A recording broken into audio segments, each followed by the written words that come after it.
Hey, what is up? UselessFodder here. So today we're going to cover how to create awesome missions in Arma 3. So I've got a lot of experience creating missions in Arma 3. I've been making missions for my community, about 900 member strong Discord that we have over at the FOD Squad for going on about 5 years, maybe a little bit longer than that. And I've got scenarios that I put on the workshop that have been played by over 20,000 players, been featured in the Comrade, the community radar, several times by the official Bohemia Interactive Comrade. So I believe I've got a number of tricks to teach you guys today about how to make missions relatively quickly, but that are engaging and fun for your players. Now, these can be single player missions or multiplayer missions. We're going to focus on the multiplayer aspect today, but you can take the lessons that you learned here to make single player missions to put on the workshop as well. We are going to create a full mission today. It is going to be from beginning to end. We'll see every single step of the process, and then at the end of this, if all goes well, we'll release it on the workshop and you guys can play it. So there's 5 main key components that we're going to cover during this tutorial that are on the screen right now. It's how to set up all of these different things. Really, it's 4 things that we set up, and then 1 that we have to keep in mind throughout the entire creative process. Now, this is a live tutorial that I'm running here on Twitch and YouTube. I will put, if you're watching this on the VOD, I will put down some links down below into the various steps that we do later on, but I think this is going to be useful all the way through. Now, if you are in the live chat, feel free to ask questions in the chat as we go along, and I'll try to answer them. And you could ask any questions you want. If things are too detailed, then I might spin them off into a future tutorial later on. Or if they're simple enough, then I'll just try to answer them while we're right here. Thanks to everyone who's tuned in. Thanks to everyone who watches on the VOD. Obviously, you can ask in comments, and I'll try to help you out as much as I can. And let's go ahead and get started with the tutorial. So the first things that we want to think about as we're creating our mission are really this design aspect here. I've made a previous video that I'll link down in the description about sort of the, if you will, the philosophy of making Arma 3 missions and how to make really fun, engaging Arma 3 missions.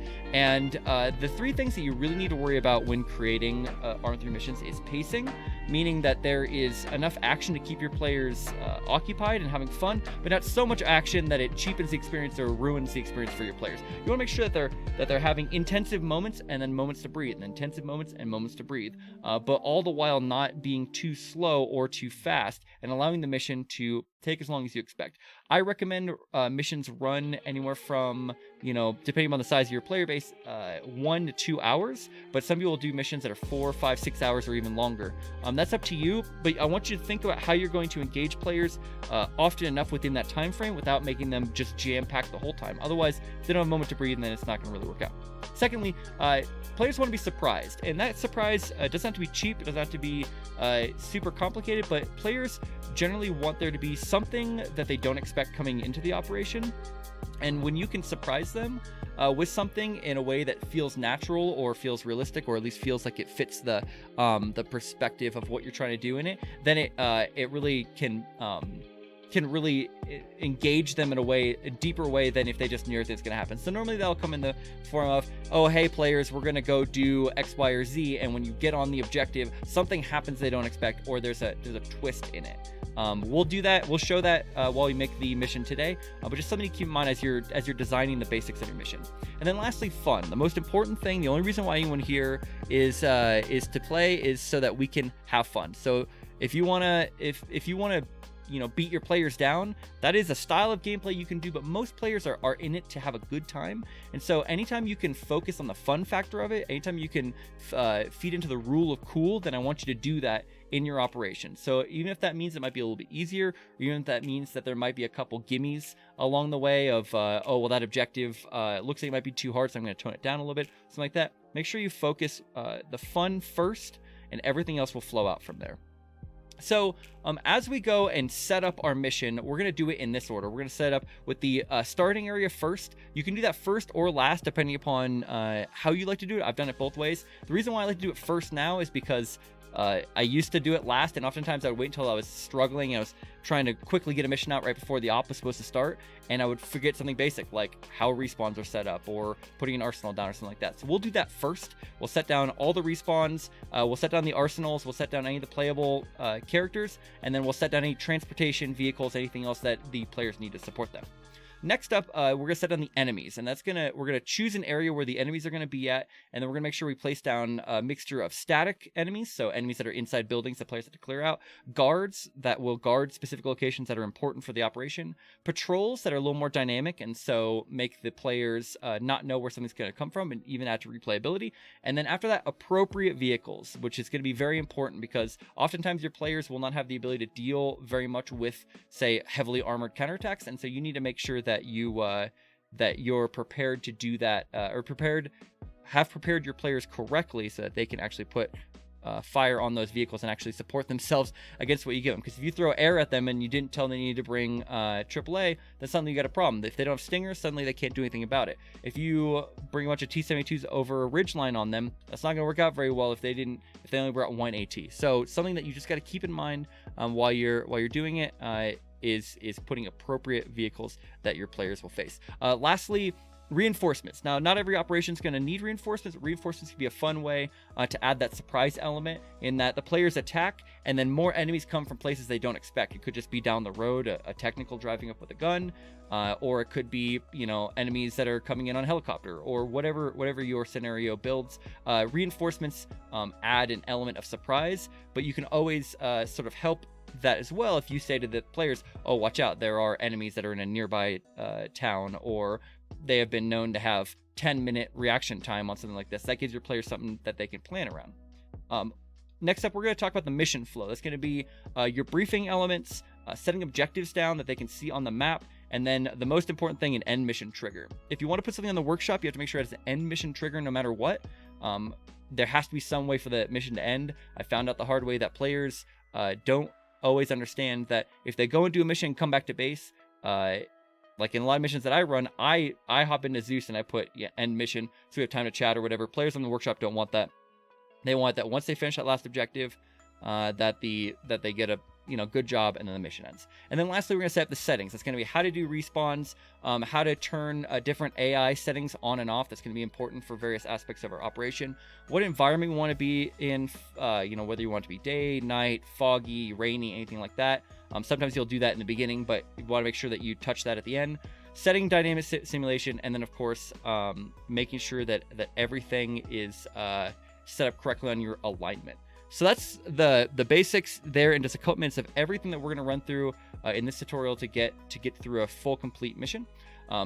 Today we will be operating with this preset. I will put a link in the description after the live stream is over. Very simple mod set. When you're building your mod set to create the mission, you only want the bare minimum mods that you need to create that mission. Even if you will run the mission with a bigger mod set, the fewer mods you have, the more likely your mission is to be able to be played by a variety of different players, because we use, like, say, cup weapons, cup units, cup armor, all that sort of stuff. Not every group is gonna do that. So if you like cup but somebody else likes RHS, if you can make the mission in a way where it doesn't force them to have one or the other, then you have double the amount of players who might play it. Also, if you don't have any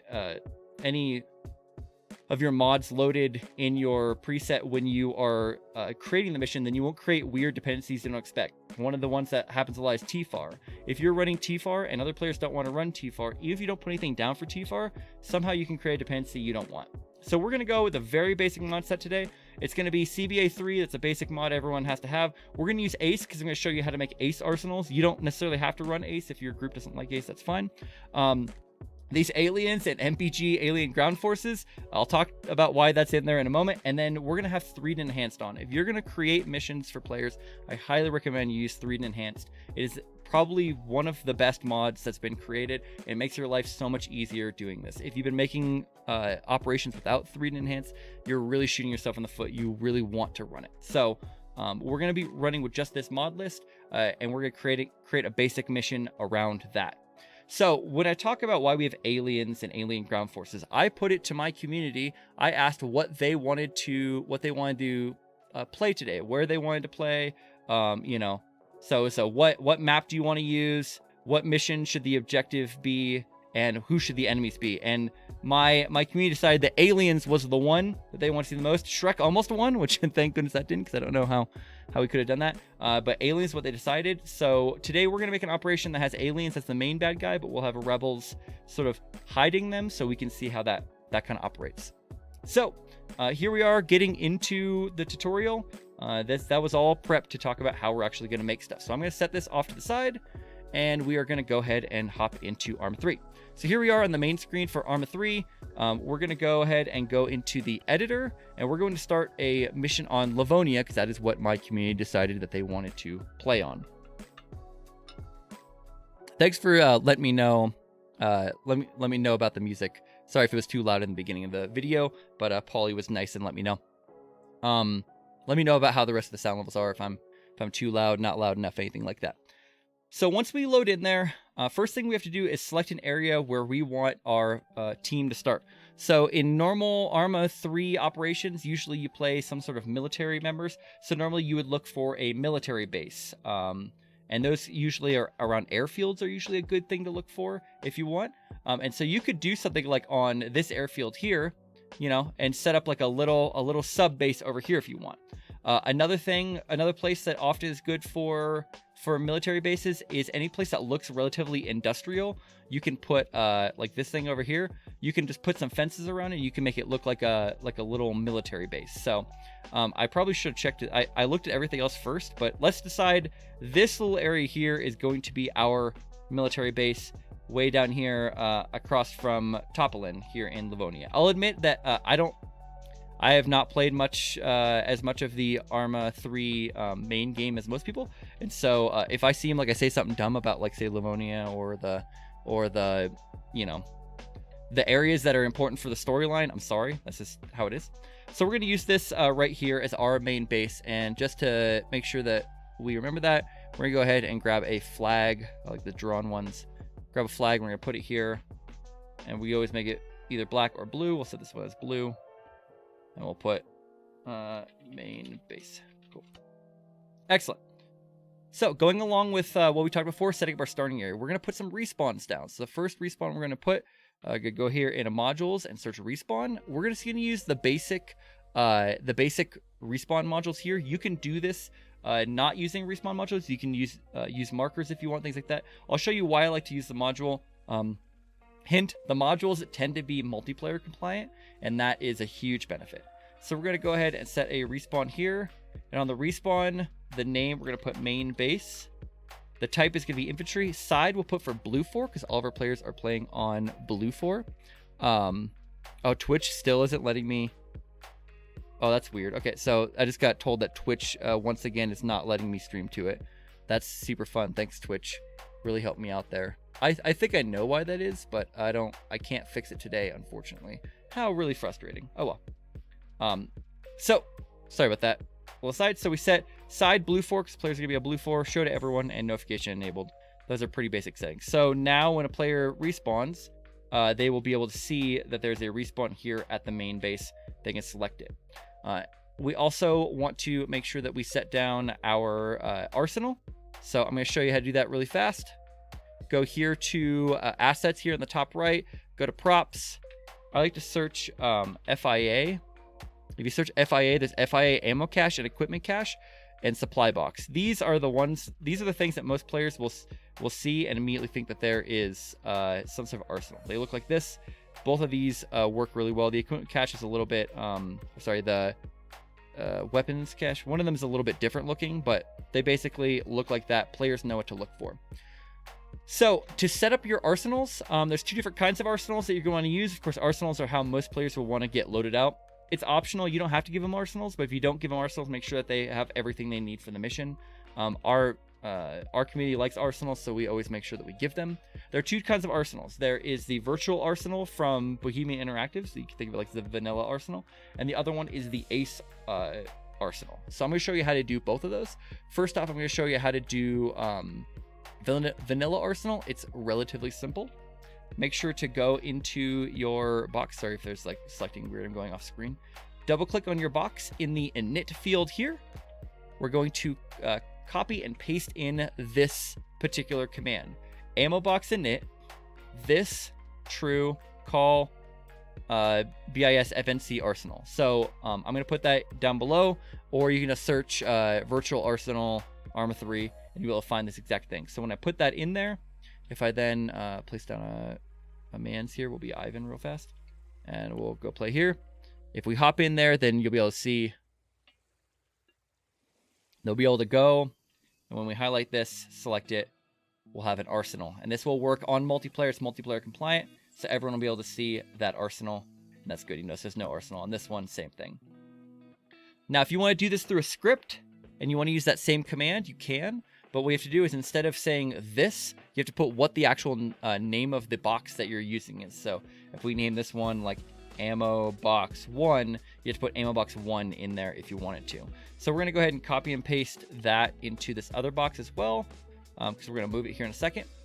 And that's how you set up arsenal. So already you've got a respawn and 2 arsenals to work with. If you want to do the ace arsenal, it's pretty similar, except for you're going to put this command. You could do both if you want. You'll put this command in it. It's this says underscore box. We don't want it to be underscore box. We want it to be this because it's in the init. Once again, if you wanted to have this run from a script, you would change that particular thing to whatever the name of your cache was that you're using. But by using this, it's whatever you put it on. This, true, call, ace arsenal, FNC, init box. These will both be down in the description if you're looking for them, or you can just search them online. So I'm going to copy both of these and paste them into this one.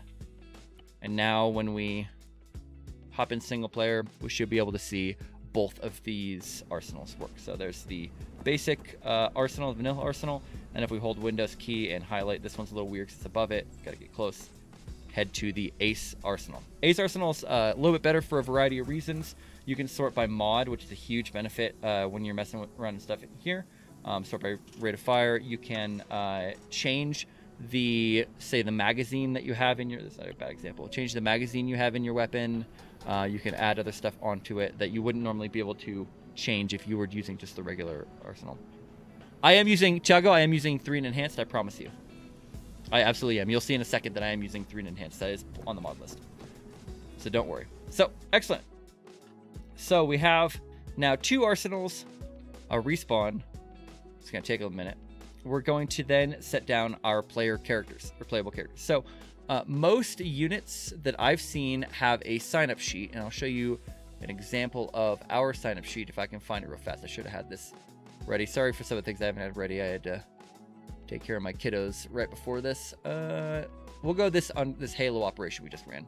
So if most units that I've seen run some sort of sign-up sheet that looks a little bit like this. One of the benefits of having a sign-up sheet like this, and like I said, this is for a Halo op or whatever. One of the nice benefits of this is that you can link a mod list. You can give people all your server information if you need. Obviously, you can figure out who's going to play there, but also you can determine early on how many units you need to put and what you're going to name those units so that when players go to hop in, they will be able to know exactly where it's supposed to go. So this gives you a sense of how many players are going to be and what you need to put down as far as that. Make sure when you're creating a mission that if you've done a sign-up sheet like this, there is a unit for every single thing on the sign-up sheet. I know it sounds basic, but oftentimes I've seen I've seen people create missions and they just add what people sign up for and they don't leave the rest of the slots there, and then somebody shows up they don't expect, or they forgot something and suddenly they're out of player slots, and no players will be able to join if you don't have enough player slots. So make sure you have too many player slots and instead of not enough. So going back into the mission, if you don't have anything like that, or you're not exactly sure how many player slots you want to set up, my recommendation is whatever mod you're using, go ahead and grab from the compositions thing here in the top right, go ahead and grab a squad, like a rifle squad from that, and put down a few of them. So here's a rifle squad and another rifle squad. So by putting down that many, basically the idea for me is that squads will have a good variety of roles for people to play in. There will be a squad leader, which you always need. There will be a medic. There will usually be some sort of AT, usually somebody with a grenade launcher, somebody with a automatic rifle. So having that wide composition of roles will help, because even though players can go in the arsenal and grab whatever they want, by putting them in the role, when I make you an automatic rifleman or an MG guy, And then you're not going to go grab just whatever willy-nilly. But if I make everyone a rifleman, then you might not end up having what you need, or puts more onus on the players to organize themselves. So if you don't know yet, it totally works to just grab a couple squads, depending upon the size of your group, maybe even more of that, and go ahead and drop those down. Once you've set down your squads, you can click on the little squad icon here, and you can drag them around and just make them look a little bit prettier if you want. It's also nice to do this before you if you're doing any copying and pasting, which I'll show you how to do in a minute. So here's our squad composition. Let me know if the music's too loud. It seems like it got louder. I might be crazy though. Might be thinking too hard. We'll delete this one while we're here with the delete button. Okay, so here's our first squad. And if I double click this, I'll be able to go to the squad menu to edit them. But let's say I want to edit everyone that's in a squad. If I right click on the actual unit and go down here to attributes, I can edit attributes for every single member of this squad. And specifically what I oh, that did not work. Why did that not work? Hang on. I think I'm leading you astray. I think you might have to select just the unit. Yeah, select the units, right click, and go to attributes. I'm sorry, I led you astray there. You have to select just the units. Don't click this, because that will then take you into the wrong thing. Select all the units here, or on the left side list, you can select all the units that way. Right click, attributes, and now we're changing attributes for every single member of that squad. So we'll go here, under object control, we'll go ahead and click playable. So now every single unit, you notice their little circle changed on them. Now every single one of them is now selectable within the startup screen. And then I can just hit this selectable, hit Control C and Control V, and I'll drop another squad down, and notice they are all also playable. So there we have two squads of players that could play. We've got a pretty decent mix of, here's a light anti-tank guy. We've got some AR, medic, you know, just a good assortment of troops. I always like to put some sort of, since we tend to have enough players to fill out more than one squad, I like to usually have some sort of headquarters element. So a good way to do that would be grab under men, grab some either squad leaders work, or you can use officers if you want. You don't want to be highlighted there. If you end up with somebody in the wrong unit, hold Control and click off, and you'll be able to do that. Or if you want to add them to your unit, hold Control and highlight that. Sorry, that should have said that. So I dragged an officer onto here, and now if I want an officer and then say like a squad leader with them, this can be my HQ element. My officer is my commander, and this could be like a first sergeant or a commo guy or my personal pocket medic or whatever I want. But you notice these guys are not playable, so we'll select them both, right click, attributes, playable. Excellent. Cool. So now we have basically a full setup for a total of why am I forgetting? A total of 20 players here. So we've got how does that math work out? That should not be 20. Oh yeah, sorry. For a total of 18 players, 8 per squad, plus 2 extra. Now, when we go, when players go to join, what they see as far as the name of the slot that they're looking at. There we go. When we see the name of the slot, it's going to be whatever the default name is for that particular unit. So squad leader, rifleman, officer, squad leader, team leader, anything like that. That's the default name. If we want to change those names in our multiplayer, slotting, what we could do is we can go to that particular unit, double click them, and under role description, we could say squad 1 SQ if we want. Now, if we go and look in our menu, we'll see that this guy's now named Squad 1 SQ instead of Squad Leader, Group Leader. So that's a way to change it. So, like for instance, if these this commander here, we'll call this Force Commander. If I could spell Force Commander, and then we'll call this Platoon Sergeant or something like that. So that's how you could change what those look like. Yes, Dodd. I guess, can somebody tell Dodd that yes, in fact, you are going to see that because it's being dumb. I've never seen this happen. It's happened twice now. It's not great. So just like that, by using the compositions and a couple of extra units, we've dropped in 18 units that are playable here. Players have a respawn that they can spawn at. They've got some arsenals that they can use. I'm going to move one more arsenal over here. A marsenal. Yep. It's nice to have a couple arsenals at different spots so not everyone surrounds just that one. Also, when somebody hits G trying to get to their gear, they don't throw a grenade and kill everybody. They're a little bit separated out. So we've set up our starting area here that has pretty much everything we need except for one last thing. That's going to be transportation. So depending on the type of mission that you want, these can just be some basic like Humvees that you put down, or some sort of vehicle for them to drive in. Helicopters they can fly if you've got players that like being transportation guys. Oh, cool. No problem, Dodd. Sorry if can you hear that? Are you able to hear that, Dodd? Can you hear me talking? That'd be very interesting if you can hear me talking. So some people will just put down, you know, if you go to say cars, you can just put down a map V. We'll put this without crew. You can kind of see it below me. I'm selecting. Oh, you can't see my cursor. That's a big problem. I wish somebody had said that. If you can't see my cursor, it's gonna be bad news bears. Sorry, guys. So if you can see down here, you want to make sure that you place vehicles without crew, and we're just gonna drop a map V, and we can put that in an area where they'd be able to get out. So like, looks like there's a gate there and a gate over there. So put the map V right here. This is a pretty easy way. Most players are comfortable just driving themselves to the objective. You can also put it outside if you want to get some APCs. You could put, you know, like a Badger if you want. We put it without crew. If we put it with crew, they will have some AI in there. Or you can, of course, this is a way if you want to make it to where your players can say be like a crew. You can go select them on this left side menu, go to attributes, playable there.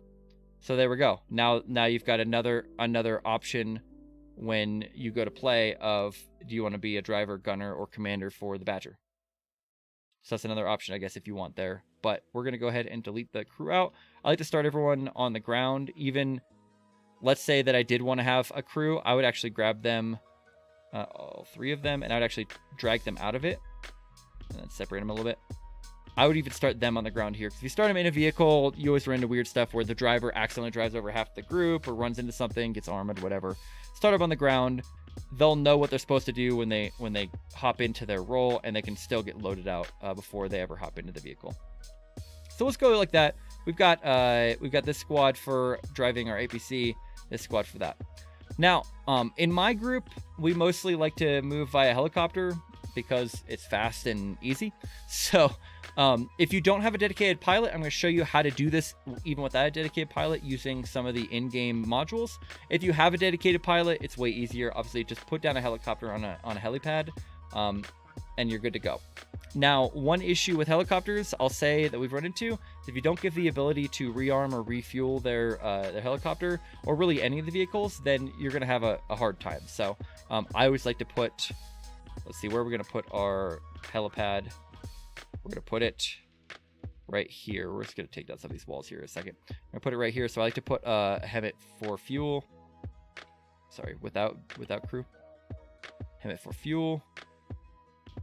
Can you please? I'm holding shift. Left shift will allow you to angle it a different way. So Hemmet for fuel and a Hemmet for repair. Is that how you spell it? I always call it Hemmet. Is that how you guys pronounce it? And one for, is that ammo? Yep, one for ammo. Cool. We'll set this right there. Now I want to put a helipad right here, but you notice there's a bunch of crap in the way. So one of my favorite modules and one of the coolest ways that you can oh, okay, thanks for letting me know that you can hear me, but it's a black screen. That's so weird, Dot. I've never. Okay, well that's craziness. Okay. Anyway, sorry. So one of my favorite modules is allows me to remove various aspects of the base map, so you can really change how a map looks if you say remove a building and put a completely different building there. If people know a map well, you could surprise them by replacing an entire village with something new, or even creating something new out in the middle of nowhere where something wasn't before. So to do that, I like to go up here into the systems. You can hit F5. These are all your modules here. And then up here, I like to search hide. I'm going to select hide terrain objects. And when I drop this down, it's going to hide everything that's within this little black circle of mine. If I double click it, you can see I could select the different things that it will hide. So we've got walls, fences, buildings, vegetation, and other. So as I drag this around, you can see if I do, like, say, no buildings, I can get rid of the vegetation around buildings, but it won't get rid of the buildings itself, but it will get rid of walls. If I unclick the wall, of course, now it'll keep the walls, but get rid of just vegetation. This is the one you see probably the most. And then other is your various objects from around the world. So this is getting rid of vegetation, but only. and vice versa. If I wanted just the objects from around the world, I want to put down my own flavor objects, I can. So we're going to go ahead and remove everything here because we're creating enough space for our helipad. And you notice this is kind of small. So rather than copying and pasting it a million times, what we can actually do is we can change the size and shape of this particular module, and it will erase everything basically underneath of that module. So there's a couple ways to do this. You can double click it and go here to transformation, and you will be able to change the size here if you want, and also the shape. I like to work with squares because that's how my brain thinks.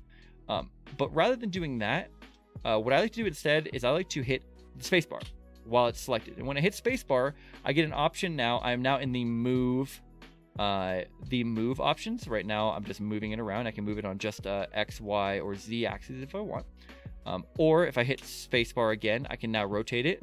Doesn't really matter as much for this module, but you'll see why that matters in a little bit. You can also, for like buildings, you can make them sideways. You can do whatever you want with that. If I hit space one more time, this is going to be, how do I describe this? The scale. Scale doesn't really work for this in the same way as what we want to do. So I wouldn't use scale, but what I would use is this last one here called the area widget. And you'll notice if you look in the top left, 1, 2, 3, 4, and 5, it's kind of changing these up here. So that's something to consider if you just want to go click that. I just tap through spacebar because it's the easiest. So the area widget allows me to resize objects that have areas. That's going to be stuff like markers, triggers, and a lot of modules will have these area effects. And what's nice about this, I can just grab the corner of this and I can just make it exactly as big as I want. I can turn it into the shape I want. And let's say I want to go like this. And we're just move just a little more. Okay, so now I'm able to, now I'm able to have sort of exactly what I'm looking for as far as getting rid of something. So now I've cleared out that area. Num keys do that as well. That's good to know. I wasn't aware. So if I have now cleared out this area and I want to put down a helipad, I go to my objects menu, F1, props, clear that out. And there's a lot of stuff here. If I search heli, H-E-L-I, I will then go to the signs thing here. We'll actually make this other stuff smaller so it actually looks like something. Helipads. And so go ahead and click helipad circle and put it down on the ground, and boom, you suddenly have a helipad. It'll clear out any of the grass around it, and you now have a nice helipad to land or take or place helicopters on. So there's my helipad. What's nice about helipads is this module I'm about to use. Helipads are what they like to land on. So if you put a helipad down, they will always try to land on the helipad first before they try to land in random spots. Also, it allows you to make sure there's enough clear space around it because you know exactly where the helicopter's going to land. So going to place my transportation, I'm going to select vehicle with crew because I'm going to do AI transpo. You don't have to do that if you're going to have a dedicated helicopter pilot. You can go to helicopter, and for this amount of players, we're going to put a ghost hawk. You probably would actually need a Chinook, but we're going to go ghost hawk here. And voila, we now have a ghost hawk on the ground here on top of the helipad. I'm going to expand my module a little bit just so I don't get the ghost hawk clip in the back. So, as you see, we now have a little base. Nothing special. This is extremely bare bones. You've got players, respawns, you've got some arsenals, a couple ground vehicles, and a helicopter that we're going to set up here in a second. For Ambiance, I highly recommend that you also spawn a few AI teams around doing what you expect AI to do. If this is a real military base, then there should be a couple AI that are, say, watching the front gate. So these guys should be here. Sorry, kind of doing stuff on the edge of the screen.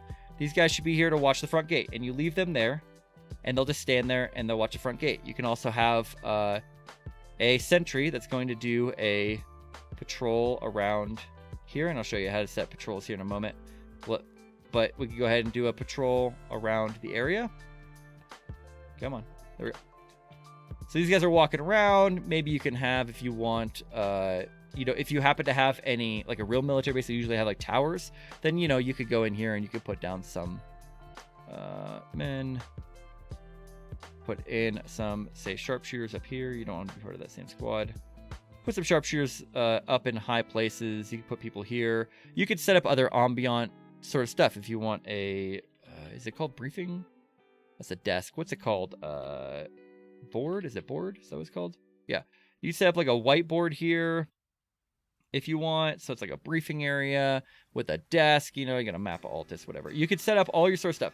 And especially if you're doing follow-on operations, it's great to set up like a cool base that people come to recognize, and they can go and they can enjoy the ambience of being in the base. But just at the very basic level, I like to just have a couple guys walking around, a couple guys watching the entry points. You know, if you have a helicopter in the base but it's not flying, maybe just put a pilot standing next to it, that sort of stuff. Hit dibs on helicopter, exactly. So let's get this helicopter to be transportable. This is not, once again, it's not essential if you have a dedicated helicopter pilot, but it is helpful. Now I'm going to show you something that I probably should have said early on. If you want to hide one of these menus, you can click these little arrows. There's one on the top right here, and there's one on the top left here. Or you can use E and R to hide those. That just gives you a little more space to work with. We're going to remove E for now because we don't need it. And I'm going to show you how to set up a transportation system that uses the default built-in transportation. So this is going to be under supports here just above my head on the stream. And we're going to go ahead and go helicopter transport. We don't want virtual, we want the actual. So we drop down helicopter transport, and you can see that it is just a module with no options that you can change on it. That's fine. Because what we're going to do is we're going to utilize the sync command to synchronize this to any helicopter that somebody can call in. So I'll show you what I mean by right-clicking, hitting connect to, sync to, and then select the vehicle. So now anyone who calls on this support will have an option to ask for this Ghost Hawk to pick them up. And to be able to allow somebody to be able to request it, you got to put down another module, which is right behind my my head over here. I can almost touch it, called the support requester module. And I drop that down, and I put this to anyone who is allowed to call for transport. So in my missions, usually I will give this to the leadership. So anyone in leadership can call it, and that's going to be your squad leaders, and probably your CO and your first sergeant. Maybe you can give it to your team leaders, wherever our team leaders are, if you want. Let's say you want everyone to be able to call it. We're going to leave this one and create a new one. Let's say we want everyone to be able to call it. Well, then go ahead and select all your players. This means literally anyone in the support menu can call this. Once you select all your players, right-click on any of them, connect to, sync to, and you'll notice that we've got now like 100 connections all connecting to that. So now anyone can utilize the support ability to call for a helicopter. But right now, this just allows them ability to call support. It doesn't do anything else. We have to actually take this and sync it over here to this module. Now, what this does is anybody can utilize the ability of a support requester, and any requester can support or can ask for support from helicopters connected to this. So right now we've got a Ghost Hawk, and if we go ahead and go into disable AI real fast, go in here, you'll be able to see how. Actually, I'm not sure if this will. Now I remember. It's got a weirdness to it about having, you have to have a squad, I believe, but we'll see if it works or not. You heard that. Be advised, support units are now on standby. That's the mission letting you know. Once it loads, you know, it's taking a little bit. Letting you know that you have the ability to call it support. So, to get to support, you hit backspace and go, backspace. Why is it not allowing me to? Come on. So I'm having a hard time. Sometimes it's like this. Hit F10. I just had it a second ago. Now it's just being dumb. Okay, we'll go reply supports helicopter transport. I don't know why it's doing that. That's weird. It should be a separate one, but okay. Hit backspace, go to reply, go to 8 supports. I don't know why it's appearing only in this menu. And then now you can see we can request helicopter transport. So we'll aim it somewhere that's not directly next to us. So like across the river, wherever we're looking, it's going to do that. So helicopter transport. And then you'll see in the top left, it lets me select the Ghost Hawk as my option. And it even has the squad name for it. So I'm going to go ahead and hit that. And it's going to request airlift. And this guy's going to go ahead and, take off. You can see our little sentry walked by over there. There's a couple sentries here. He's just standing around being bored. We can set up our arsenal while we wait for it, whatever. So these guys are going to go over there. We're going to run ourselves over there real fast, and they're gonna pick us up. So whoever requested the support, whatever that individual player is, once the helicopter goes and lands and that player gets in, or after a certain amount of time has passed, I think it's 5 minutes. Once that's happened, oh, he's gonna support, or he's gonna end up landing right back at the helipad, isn't he? Sometimes if you ask them too close to a helipad, they'll only go to that helipad, and I'll show you how to utilize that functionality in a little bit. But he's just gonna land back at base because it's within a couple hundred meters of a helipad, and that's what helicopters like to do. So he's gonna land at base and he's gonna let us know, hey, by the way, I'm here, I'm ready to pick you up and take you where you want to go. You could have also pointed at the ground if you wanted to do that, and he would have just started up his engines.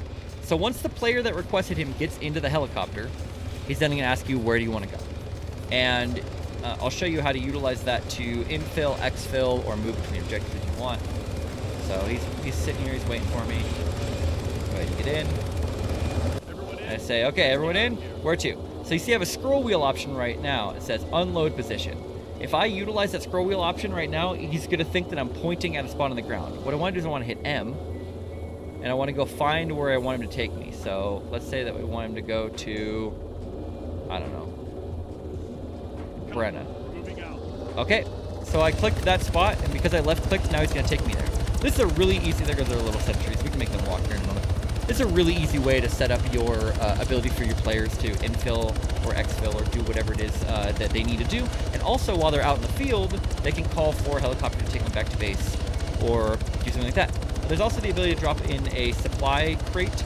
I haven't messed around with that too much, but you can do that, or you can also have them call in CAS or artillery support. I'm not going to show you how to set that up here, but if you fiddle around with these modules, it's basically the same setup. Anytime it says virtual, it means it's going to create something out of the blue, and it'll appear, do what it needs to do, and then disappear. For helicopters, for instance, a helicopter will just fly in from the edge of the map, pick people up, drop them off, and then fly off the map. I like to do it this way because it gives a little more ambiance to the mission. Anyway, I can't really speed it up. This guy's almost there. You can see on the map, I told him where we're going to drop off. He's going to drop us off. So far, is there any questions in chat? I kind of ran very quickly through setting up a starting area, but it's really important that you get that right. It's really important that you have respawns available for your players, that they have arsenal, that sort of stuff, because your player's going to notice if you don't do it. There's one other thing I'm going to show you that I always like to do. It's a personal preference thing for your starting area, or really two things, but we'll see that in a moment. Come on. Man, it's taking forever. Do we really need to see him land? I don't know. Good question. I want to see him land because it's fun. It's fun that he lands and you can get out. But I will remind you that they watch the person who called for them. Once that person gets in and says to take off, they're not waiting for anyone else. And likewise, when it lands, you want to make sure that you're the last person to get out of it, because if you're not the last person to get out of it, then things go a little sideways on you real fast, because they'll start taking off while players are still in the helicopter, and then they're going to go where they feel like going back to base. Come on, find me a landing spot. Watch him just crash. That would be such an Arma thing to do. Just crash in the middle of the field. Come on. I just want to see him do this. I should have seen single player. In single player, you can speed him up. You can go 4 times speed. I could have also picked an area not on the other side of the map, you know? Foolish me. Come on. So the last thing I like to do when I'm setting up for, here we go, for the starting areas, I like to give the admin that's logged in the ability to use Zeus. The reason why is because stuff happens during an operation. Yeah, see, he's like, good luck. We land, hop out, and then he goes ahead and he takes off and he heads back to wherever he started at. If you use the virtual one, they'll fly off, but if you're using an actual helicopter, like this guy right here, he will go and he's going to go back towards where we started at our main base. You can see he's heading back for our main base there, and he'll go land on that same helipad that he took off from. Anyway, why do we watch him drop stuff? I don't know. And also, I think we can call him back right now. I don't. Oh, we gotta wait for him.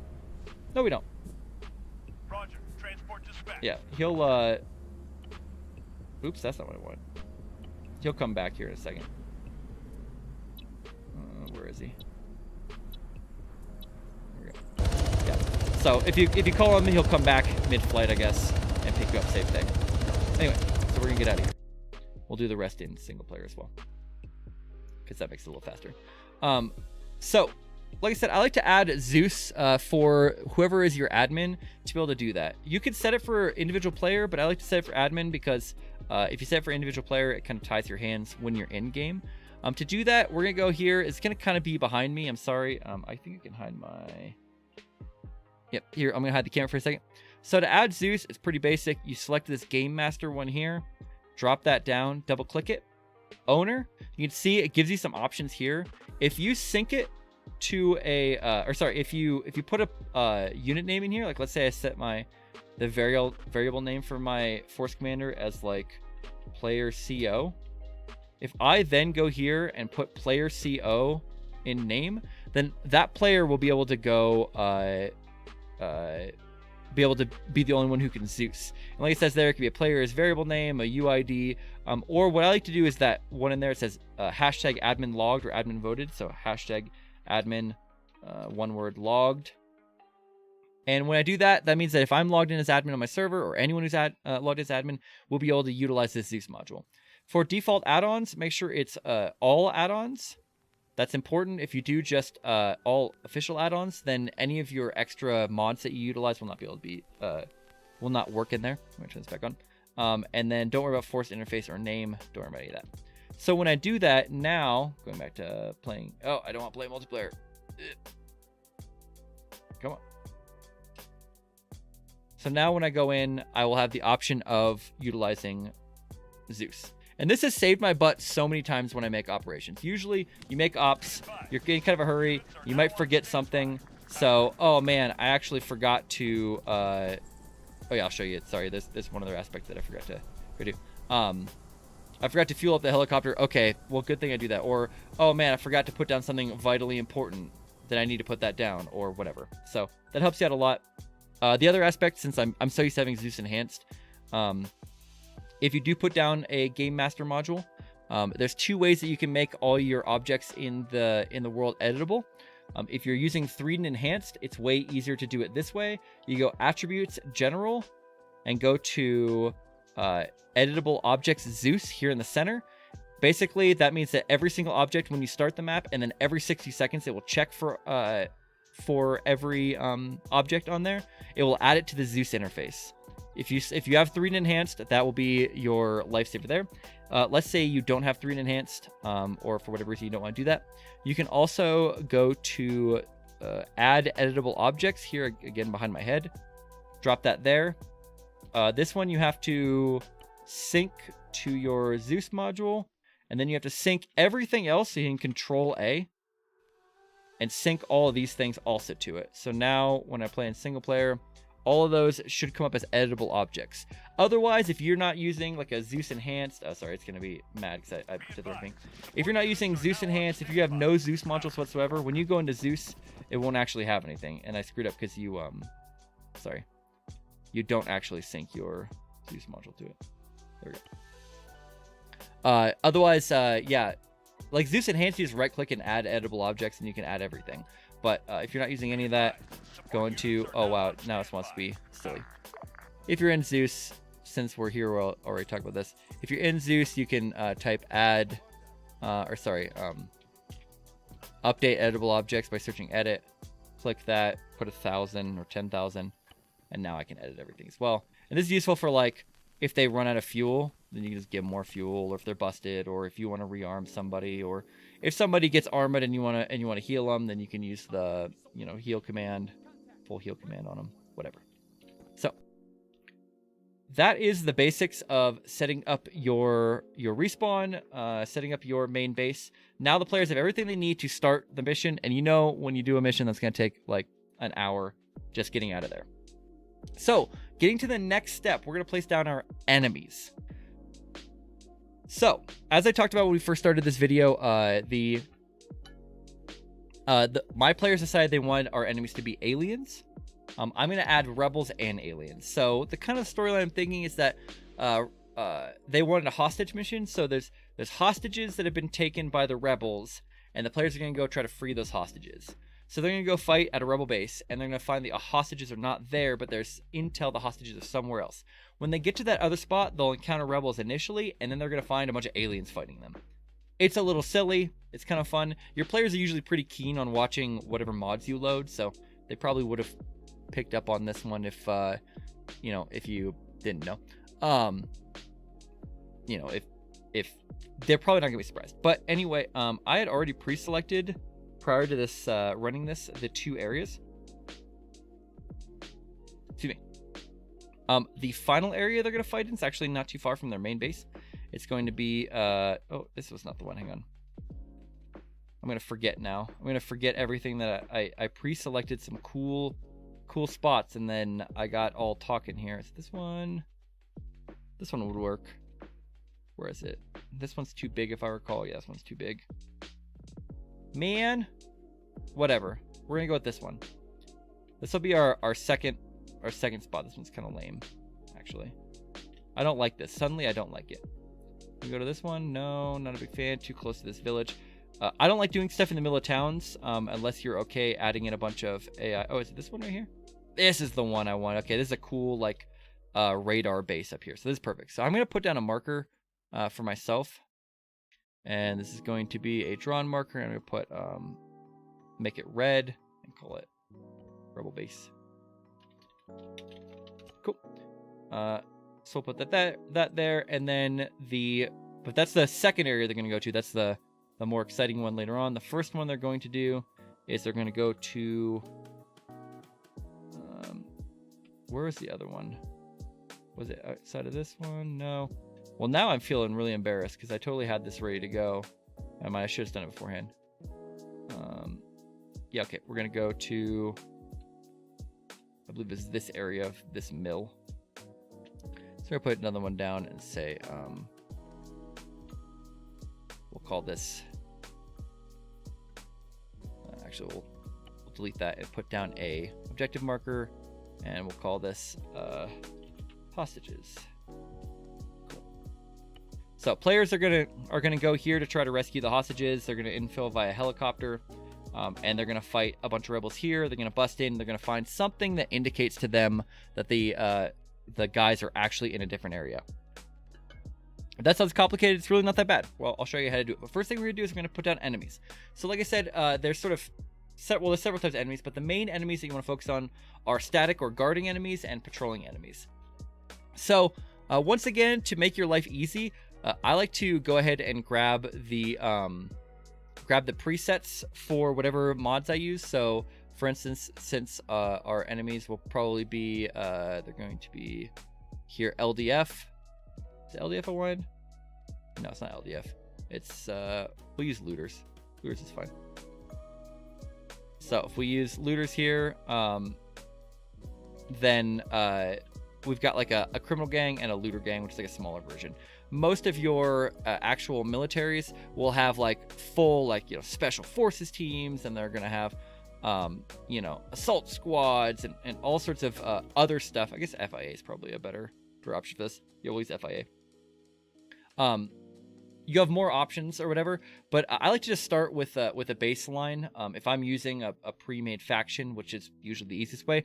If you want to customize these, one thing you can do is you can grab like say an assault squad and say, I don't like the fact that there's only one AT, I want 2 ATs, or I want more than one. I can edit this, so change this grenadier here by selecting object type and change him to now another combat lifesaver. So now he's got 2 medics in there. And then I can just copy and paste this guy as much as I want. Or if I think that these squads are all too big and not good for my purpose, I can select half of them, hold control, and drag off. And when I do that, it makes them in their own separate squads, you can see. And then hold control and drag them all, click on them and drag them all here. So now I have 2 squads. I broke them into 2 squads. So now it's 2 smaller squads to do sort of stuff I need. And that's like a couple of real quick changes you can make that will allow you to get through this rather quickly. So we're gonna go ahead and we're gonna go and we're gonna look at the area. We're gonna say, okay, this clearly is gonna be the main area that they're gonna focus on. There's 2 gates and some areas. So we're going to go ahead.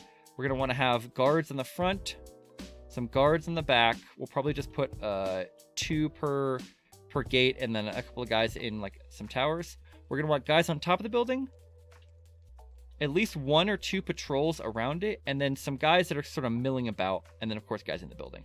So first off, the easiest one to set up is going to be our patrol. So we're going to grab this one. It's got a CLS, marksman, rifleman, squad leader. We can hold shift and we can turn them. And we're going to grab them by the squad. So grab them by the squad sounds weird when I say it that way. So click this little square here. Make sure you guys start on the road.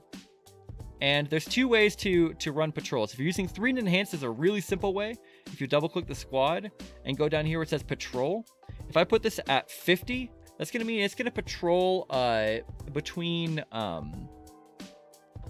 it's going to set down like I think 5 to 8 waypoints, and this is going to be how many meters between each of those waypoints. So if I put 50, they'll patrol, you know, what, 5 times 50, so 250 to like 500 meters they'll patrol around. But it's kind of random, if I'm being honest. I'm not as big of a fan of this unless you really don't care and you just want guys that are moving around. If you leave the 0, it doesn't do any of that. So I prefer to set manual patrols myself. Either way works though. It's all up to you. And so to do that, you just select the squad, hold down shift and right click, and that'll give you a nice move waypoint. So these guys are outside of the fence line, right? If I give them a patrol, then they can't get through the fence line unless it's through a break. So I'm going to go here where the break is, go there, and I probably don't have to put that one, but it's fun to do so. Have them go here, and then they're going to patrol through... Is there a break in the fence over here? Yeah, there's a break in the fence over here. So they're going to do kind of a little meandering patrol where they walk through here, go through this little break, go down here. I guess there's a break in the fence there. And then they're going to go patrol in these woods. Now, when I'm done with the patrol, you can see kind of their little patrol path. This last one, I want to double click and I want to go to cycle. So what cycle does is that it will then attach to their starting position or to the nearest waypoint. So if I do cycle, what this will do is now they'll walk here, they'll go around their whole patrol path, and then they'll end here and then go back to that waypoint again. If I put it by itself where it's far enough away, what that will do is they'll walk this path, they'll go here, and they'll turn right back around and go back the same way they came.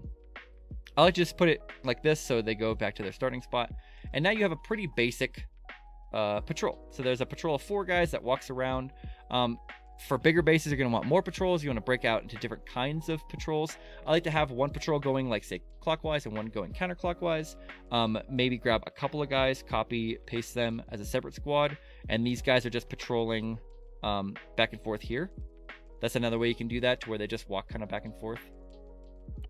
Now, when these squads start, when you place down these squads, or if you create squads by going through here and setting down individual guys, right? If you want to do that, and then you hold control and drag them together. When you first create a squad, they will always default to behavior aware. What that means is that they are aware of some sort of danger in the area, and so they don't know what it is, but they're gonna act like combat could start at any time. That's not very realistic for a patrol. What I prefer to do is put them in safe. What that means is that they will react to anything they see. If they see an enemy, they'll shoot at them. If they hear explosion, they'll move into awareness or combat mode. But for the time being, they feel relatively secure. So they will. The biggest difference here is that they will walk instead of run between their objectives, and they will have a longer reaction time for your players, which makes sense, right? They've been patrolling this area for a year or two. They didn't expect any problems. When you put them on safe, they look like what you expect a patrol to do. If you want to have... I don't think a patrol where they sprint between their objectives ever looks realistic, even if they think an attack's coming. At that point, they should be like behind cover or something like that. So I'd set them as safe. Just going very quickly through these other options here. If I put them on careless, what that's going to mean is that they basically... How do I describe this? They don't care about anything that happens. Careless means like they don't react at all. If you shoot at them, they won't shoot back at you. If they see an enemy, they won't have a reaction. They just stand there. There are uses for this, but vast majority of the time you don't want to use it. And it says right here, use with caution. Player may perceive AIs in this behavior as defective. It's true. Aware is like I already talked about. They kind of expect They kind of expect that a fight's going to come. Combat is they are moving between cover. They're ready to shoot anything that happen. They are in active combat. And then stealth means that they try to avoid being seen, but they will move into combat once they are seen. So set them, if you want your patrols, go ahead and set them as safe. And then right here, formation, I like to put them in either column or file formation. It looks a little more realistic to me than going in wedge formation. Usually, you know, I expect people are going to walk in a little line. I wouldn't mess with their speed mode. Under safe, they're going to move at a walk. And then when they move into aware mode, like when you attack, or combat mode when you attack, then they'll move into running. If you change this to limited, then they will walk no matter what, even when they're in combat. It doesn't feel very realistic, so I just leave it as normal. And then lastly, for every single group you place down, you're going to want to do delete when empty, but we'll do that at the end when I talk about dynamic simulation. But for now, this patrol, if I go ahead and go in single player and then go ahead and look at where this patrol's at, you'll see that they're just going to, you know, be doing a little leisurely patrol. Go here, and you can see where this gets at. Here's the other squad. See, we didn't give the other squad anything to do, but these guys are just going on a nice leisurely walk, looking like they're on a patrol. So they're gonna have a little bit of stuff. These guys, you notice these guys, see how they're running back and forth? That's because I had them unaware. You see the difference between the two. That does not look like a realistic patrol to me. That looks like somebody is, if I saw AI running around like that, then I would expect that I've already been seen, my cover's been blown. Oh, I have somebody just asked why the other video cut out. Let's see if he... Bullykin, let me know if you're in chat, because I see your other... on my main page. Sorry, I had a message.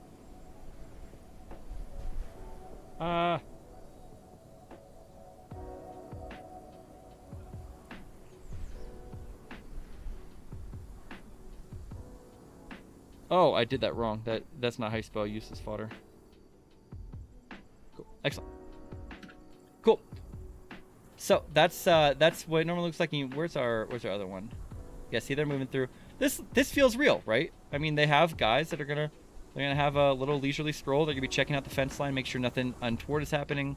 And then once we set these guys correctly, they're gonna be just sort of walking back and forth, just patrolling the inner area. So we'll double click them, go ahead and set them to safe. Cool. So once again, they will react to combat. In fact, I would like to show that just so you can see the difference. You have to fight to the death for it. That's funny. I think you meant the other bacon, but I still think it's funny. Here we go back here. Right, this. So you see now these guys are just walking back and forth, and you can do this even with individual guys. You don't have to be in groups. If you want individual guys to be walking back and forth, cycling, you can do all sorts of ambiance with this as well. I'll let your mind wander on that. But let's say that I drop a guy that they're against. I can't remember if I set them correctly yet or not, but let's say they're here. Yeah, I don't think independence against them yet. Let's do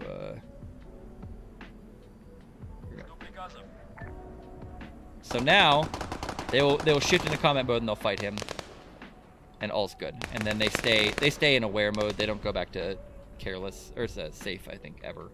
If not for a long time. But that just shows you they do shift into combat mode when the need arises. Okay. So that's our basic patrols. We've got 2 little patrols.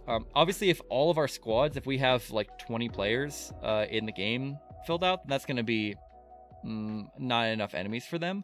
I would recommend that your patrols be probably at least half of your players, if not equal to the amount of players. And then the base that they're attacking, depending upon how you have your AI tuned, if you want to tune your AI way up, unless there's some sort of difficulty. Oh, I got somebody coming to visit me. Hello. How's it going? Oh, okay. We're supposed to be charging for the last half hour. Guess what? It wasn't plugged into the wall. I'm sorry. Yeah. So the if your AI, sorry, my dog ran in here too. If your AI is set to a normal level and they don't have anything crazy like a tank or something like that, it's just infantry versus infantry. I'd say the average player can usually take on about 2 to 3 AI per player. So if you want it really hard, like a 4-to-1 or 5-to-1 is pretty tough, but the average player is going to be able to take out about 3. So if you have triple the amount of players in a base, that's usually the, if you have enemies that are about triple the numbers of your players, then that's going to be about the right amount.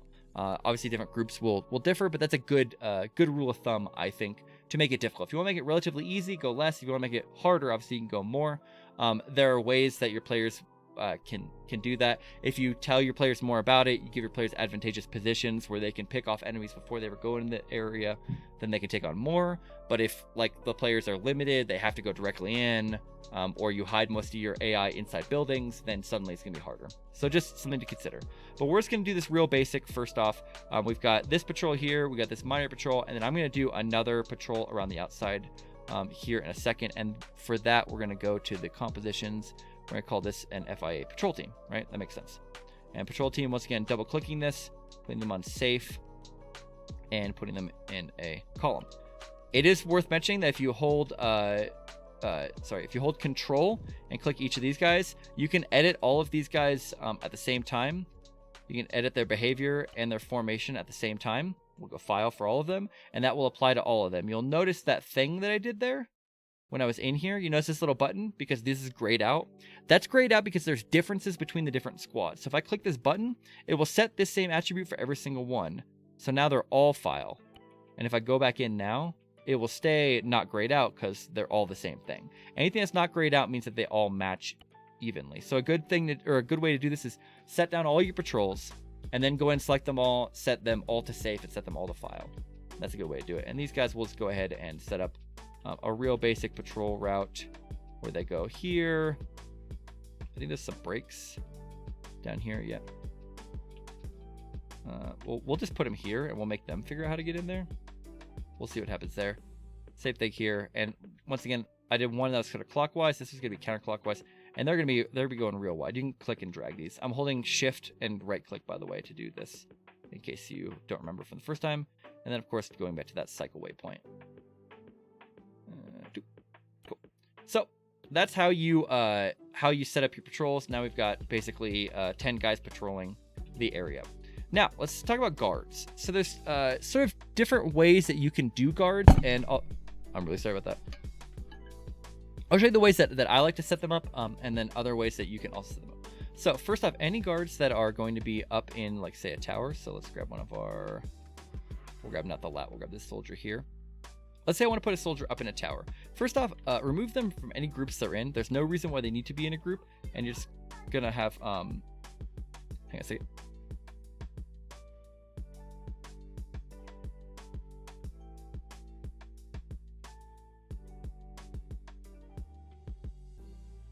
I'll be right back.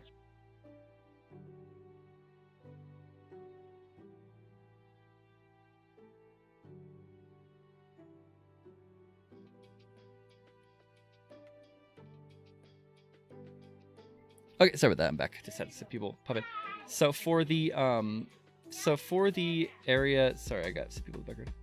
So if I want to put somebody in a tower, I select them onto a different squad so that they're not connected to any of the other squads, because otherwise they'll try to go and run out of their tower or off their roof or whatever and rejoin the squad's formation. That's always a problem. So by putting them in their own squad, all's well. So once I want to put them in a tower, I put them underneath it, and then I hold Alt, and I can click up, and they'll kind of like stick to it. You can kind of see that. Same thing for if I want to put them on a roof. If I put them down here, and I go put them in the building, and then I hold Alt, and you'll see them, they'll stick to that roof a little bit. See how it kind of sticks to that? Any poor or properly constructed building should have them like sort of sticking to it as well. So here we go, like this, and we'll put him in the tower. Now, one issue is that while he's in this tower, if you've ever played Arma, you know that their AI likes to move around and charge you. 2, they like to lay down at the first time they hear a shot or explosion. That becomes a problem. So to prevent that second part is real easy. In basic Arma, all you do is you double click them and you go to their stance here in the middle. Make sure they're stand up. That means that they will never lay down, they'll never crouch, they'll always be standing no matter what. So now this guy will always stand in his tower. But that second part, disabling the ability for them to run around is something that I'm going to show you how to do in 3D Enhanced if you're using that mod, which I highly recommend you do. And then I'll show you how to do it outside of that. It's a little more complicated. But if you're in 3D Enhanced, if you double click on the AI and you scroll down quite a bit, we'll go down to this Object AI option here. We're going to open that menu. This lets you change their skill. This oftentimes isn't really worth messing around with because it gets overwritten by the server or the mission settings. But this AI feature is extremely helpful. So if you do not want your AI to be able to move, and we're going to utilize this in the CQB section as well, then go ahead down here where it says path and click that. What that means is by clicking that, I have now disabled the AI's ability to do pathing, meaning they will not be able to figure out how to move from one place to another. And by not being able to move from one place to another, then that means that we now have, that means it prevents them from ever moving. They'll still be able to get up, get down, they'll be able to move, they'll be able to look around, everything like that, but they will not be able to move themselves from that same position. They're kind of stuck where they're at. If you were to do something like, disable their ability to move, that's actually going to prevent them from turning. So they'll stay there looking one area. If you walk in front of them, they'll be able to shoot at you, but they can't actually move or turn themselves. You have to do path. So by doing that on path, you see that they are now looking, that guy's kind of looking inward, which is kind of weird because we're talking about this being like the way. So I'm going to make him looking outward. This is going to be kind of awkward because that's how that particular thing is. Same thing with his two buddies here. We'll grab this guy out, separate him out, and we're going to put him at the top. And then I'm actually going to copy and paste this guy, Control C, Control V, put another guy over here. And if I select both of them, right click them, select attributes. You just have some grayed out stuff because I'm editing two objects again. You can see up here in the two objects. But if I go here and I go to their stance, I put them in stand up so they don't crouch, and then I put path, make them unable to path. So now neither of them will path. They'll stand there. They'll always be standing. They'll always be where you put them. They won't move around. So that's one way to set down guards. So like, let's say I had these guys as the two guards for this area. If I put them here like this, and I could keep them in a group here because I'm going to disable their pathing. But if I put them in a group like this right here, and I go attributes, don't make them standing, but make them do default, but then not able to move. What that means is that they are now going to, they're going to just stand there and guard these two. They won't move away from here, but they'll engage any enemies they see. And I can even do that same thing by grabbing a, we'll grab a patrol team. I don't want this lat. We'll grab this guy here and this guy here as well. And we got them also doing the same thing. So this is going to be kind of how you can keep your guys in one spot. This is also very helpful for in buildings, so they don't sprint out of the building the moment that combat happens outside of it. This is just the kind of the basics for this. Let me make sure something's not going wrong. Cool. There we go. Now the other way to do it is to utilize let's say you don't want to do this through 3D Enhanced. You don't want to use that little checkbox. The command you're looking for is DisableAI. And I'm going to open up on another screen here. And you can see here. So I'm in the Bohemia Interactive, the wiki, the Bicky they call it, the Bohemia wiki. So what you could do is you can utilize this particular command here. And if you put path like this, then you'll be able to prevent them from doing it. This is the way you could do it with triggers, or you can do it with you could do things with other commands or other ways that you can activate it. So let's say you don't want somebody to be able to move in the beginning. Like these guys can't move in the beginning. I already disabled their pathing here, but then I want to be able to change it so they can path. We're going to copy this. We're going to paste it in here.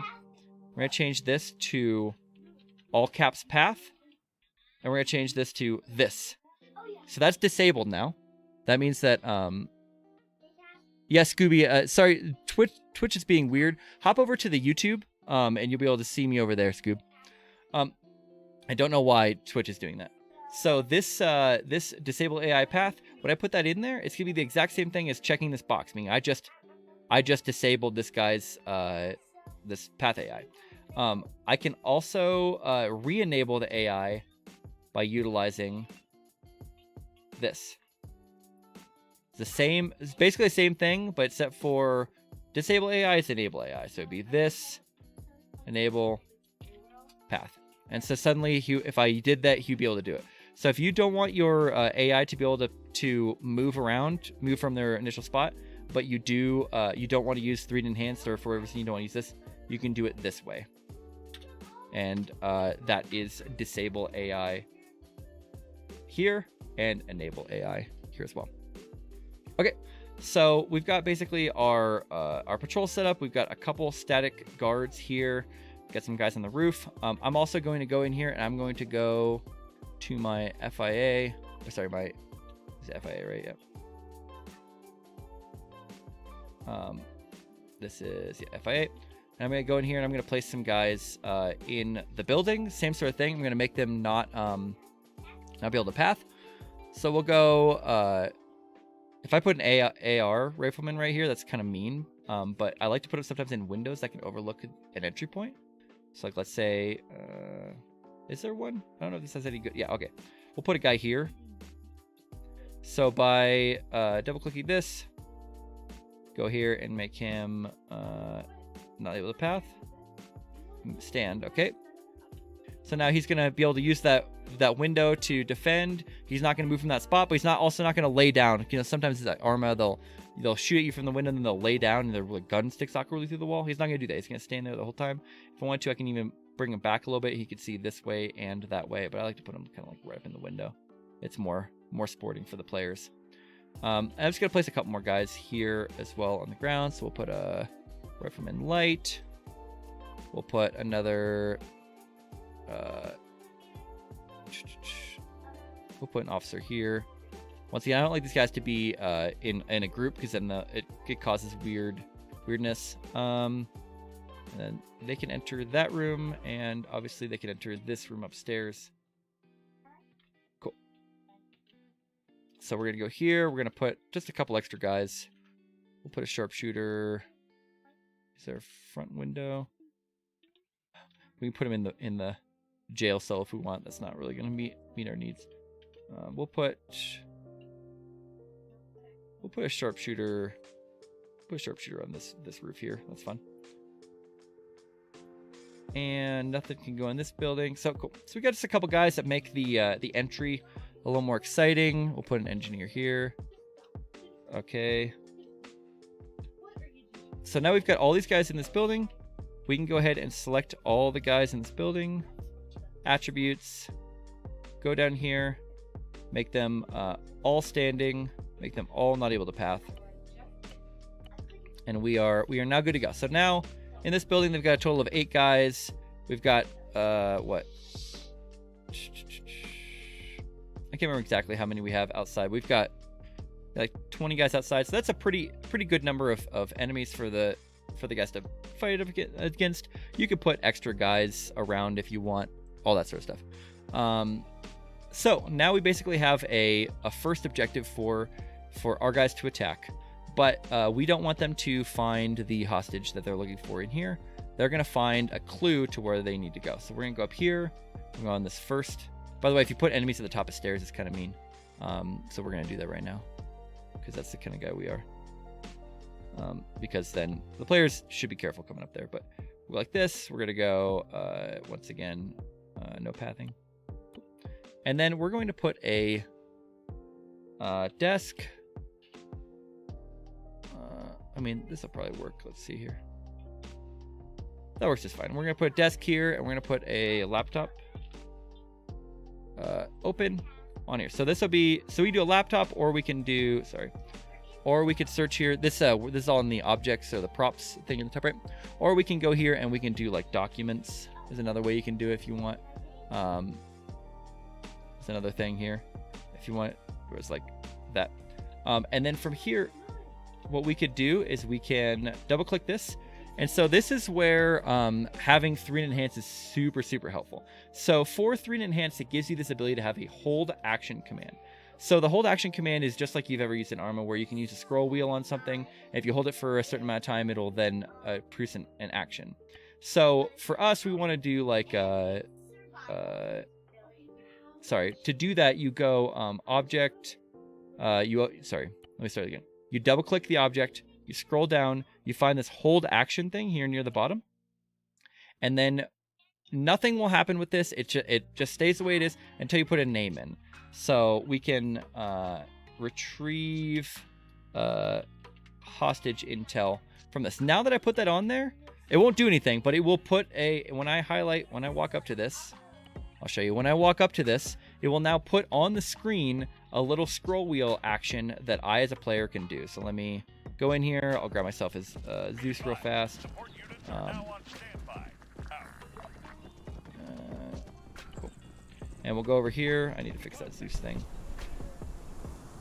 We'll go into the building. Where is that building at? I'm dumb. Here we go. Go in the building. And then we'll delete that guy real fast.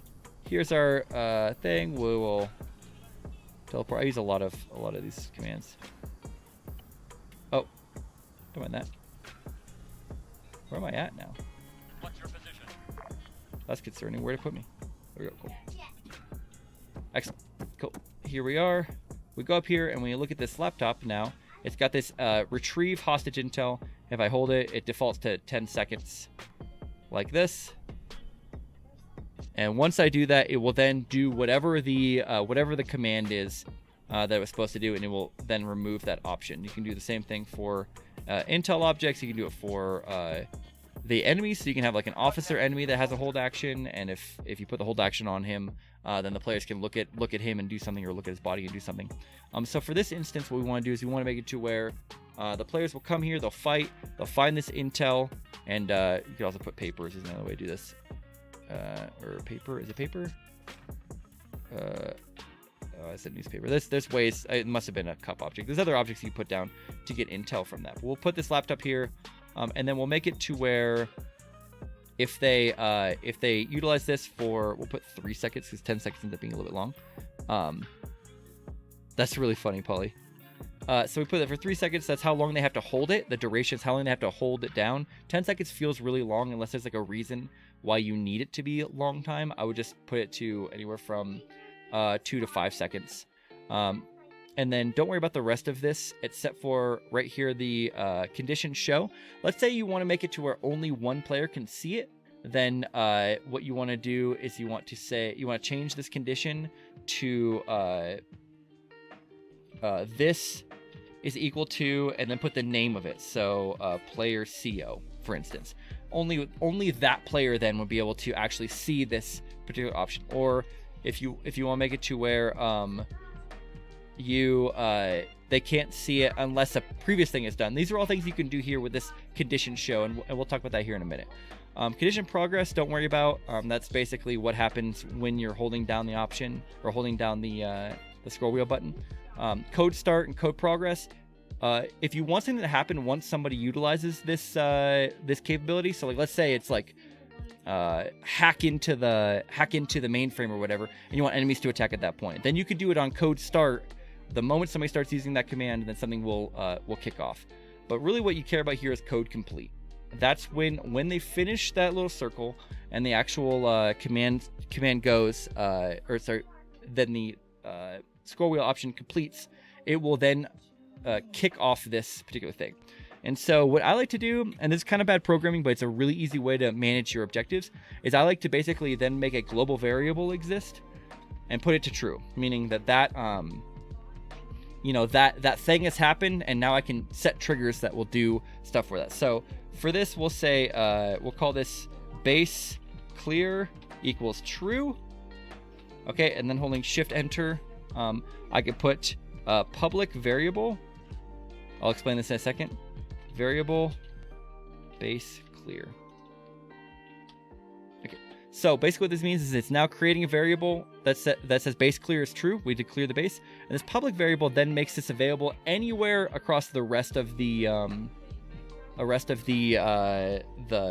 the game space. So we can use it. We can have a trigger that will then kick off. Once the base is clear, then the trigger will happen. So we'll go ahead and click OK, and we'll leave that as it. So now the players, we'll give them a briefing later on that will say, go here, this is where the hostage is. They'll get here, they'll clear it out. They won't be able to find the hostage. And then they'll go up here, they'll find this laptop, they'll retrieve the intel. And then from there, they will then go and get the next thing to kick off. I need to take a break for a second. I will be back in just a minute or two.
Okay, sorry about that. I am back. Just had to help out a family with getting Minecraft set up of all things. Okay, cool.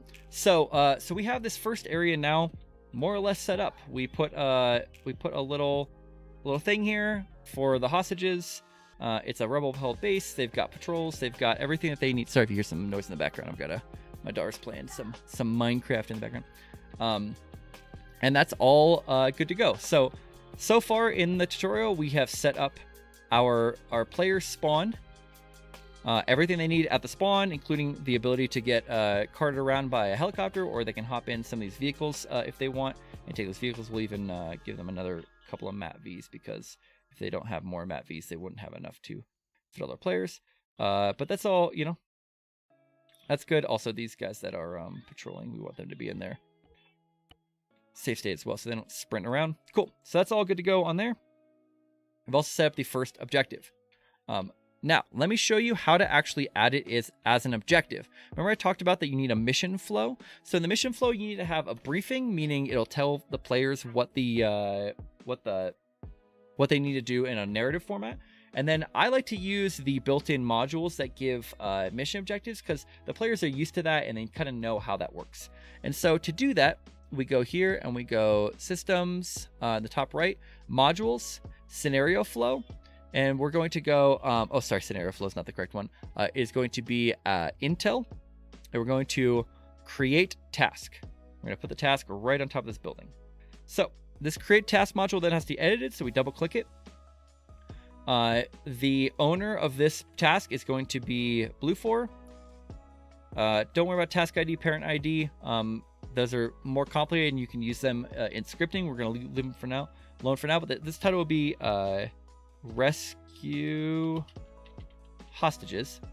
And then the description is going to say, we have tracked the hostages location to a small rebel base near, where was this near again? Tarnow? Yeah, Tarnow. Back in here. Near Tarnow. Sorry, space is a little weird. Near Tarnow. Defeat the rebels and investigate. Cool. Excellent. So, by that description, what that means is when they look in their tasks menu and they read the task, they'll see rescue hostage to the name, and then what type of, or the description will then be, if they click on it, it'll tell them more about it. Marker means that they, if you wanted to set this module to where it's connected with a marker, like let's say this marker where we set hostages, we can set the module to where it's connected to that hostages one, but I like to just do it separately and just say destination is the module position, okay? And then the state is what state is it in for them. It could be either created, assigned, succeeded, failed, or canceled. We're going to put it in assigned because it's going to be assigned to blue 4 when they start. Task type just changes what the look of the particular icon is. So for here, you could always use default. There's nothing wrong with default. It just makes this little kind of marker that you're used to seeing. But you can also change if you wanted to do like, you know, exit. There's all sorts of different fun ones. You can get plain, run, scout, whatever. Always visible basically means that players will be able to see it on their screen even if it's not assigned. We're going to leave that off for now. But as is, if we do this and we go in and play, if we look at our... oh yeah, sorry, that public variable thing is not liking me for a second. Be advised, support units are now on standby. That's weird. I don't know why I did that. But if we look here at our tasks, we see we now have rescue hostages. We've tracked hostage location to a small rebel base. Oh, didn't save that. But if we go location, it will then locate right here to this hostages thing, and it'll show us exactly where we placed that. So we now have a task that the players can go to. Most players know how to navigate the baseline task menu system. Why did it not? That was weird. Tar now. Defeat the rebels and get them out. Get them out. Excellent. Cool. And that is assigned currently. You can see that that was our assigned task. Now I gotta go back. I don't know what I did wrong with this laptop. It did not seem to like the base clear equals true. Well, this does not have to be capitals.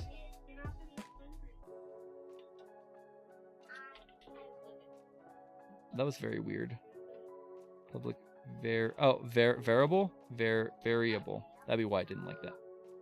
Cool.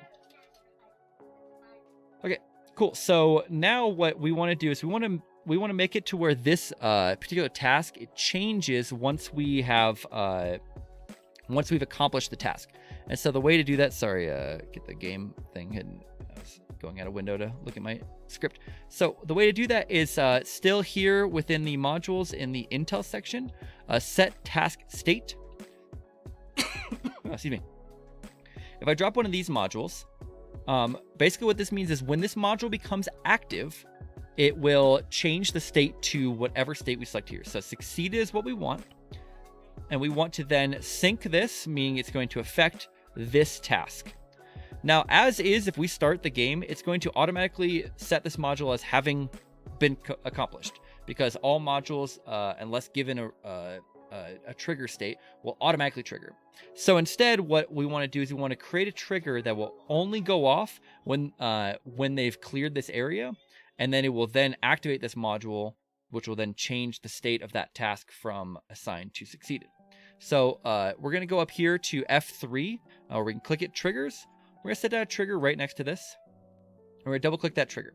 So triggers, basically, you could think of is there's a condition that the trigger will be true. And once that trigger is true, it will then run whatever code or activate whatever it's synced to on activation. So the most common kind of triggers you'll see are triggers where they set it as activation is blue 4 is present, meaning when the players arrive or when a blue 4 unit enters into it, you can also change this to players if you want, any player, comes inside this trigger, then it will activate the trigger. So that's a good one for like causing your enemies to do something, or a counterattack might happen or whatever at that point. But we're going to do an even simpler trigger where none of that's true. The condition for this trigger, instead of saying this, meaning this points to whatever we set up here, instead this condition is going to then go, and we're going to say base clear is equal to true. So what that means, we don't have to put that. What that means is that this trigger is going to sit there and check like every half a second until it sees that base clear variable goes to true, and once that goes to true, that will activate. So that's all we gotta do there, and then what we do is we right click and we set sync to this set task state. So to explain, the player's gonna come, they're gonna fight these rebels. They're gonna come in, they're gonna clear the building.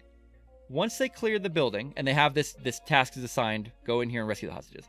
Once they clear the building and they get upstairs, they're gonna find this laptop. Once they find this laptop and they hold down the scroll wheel option for, so that's back to 3 seconds, and hold that for 3 seconds, it will then set that variable as true and spread it to the rest of the scenario. That trigger is gonna be sitting there waiting to see that turns to true. Once it turns to true, the trigger will then activate itself and will activate anything it's synced to. In this case, set task state to succeeded. So we will go here and we will succeed it. So if I go into single player, we go into our, sorry, let's take a second. Go into Zeus mode. I still haven't fixed Zeus because I'm so distracted. Go here. All right. Edible objects. We're gonna go ahead and delete this guy, and let's kill that guy. Oh, this guy, two bad guys. Bad guys are gone. And then we're gonna teleport ourselves here. I use a lot of teleporting when I'm testing out my maps. Teleport the player. I'm about to give me myself. Excellent. So I've cleared out the area. I'm running upstairs. All the bad guys are done. I go to this. Retrieve hostage intel. I hold that. When I do that, I will now see task completed, rescue hostages. So we have now completed their task, but the players aren't gonna really know. They'll be like, I didn't rescue the hostages. What are you talking about? So we need to give them some sort of indication that they actually need to go to some other place. So we're gonna do that 2 ways. One, we're gonna give them a little on-screen message that says, oh, it looks like the hostages are actually being held over at whatever. And then we're gonna give them a new task that will then be that other rebel base. Does that make sense? So let's go ahead and leave this. So on this trigger activating, we are going to then do a, what's, 3. We're gonna do what's called a title text. So I'm a big fan of title text. There's a lot of other ways to do this other than title text. I like to do title text. What that means is it's going to appear on the screen, in the middle of the screen, for whatever player actually checks that, it's going to appear there. And so title text looks complicated, but it's relatively basic. We want this first example, title text shows text plain. And we're gonna do this, and the text that we want it to show, actually, sorry, I can't do this here. I was wrong. Don't do it on the trigger. If you do it on the trigger, it's not gonna show for anyone, it's gonna show for the server. That's a weird multiplayer thing, I'll explain in a second. Actually, do it on the, on this laptop. So going to our hold action, after it sets the public variable base clear, we're going to run a title text. And so what title text will do is it will show whatever text we put in this little part here. We're going to say, it looks like the hostages are actually being held at a base near, and we're going to go check where the other base is.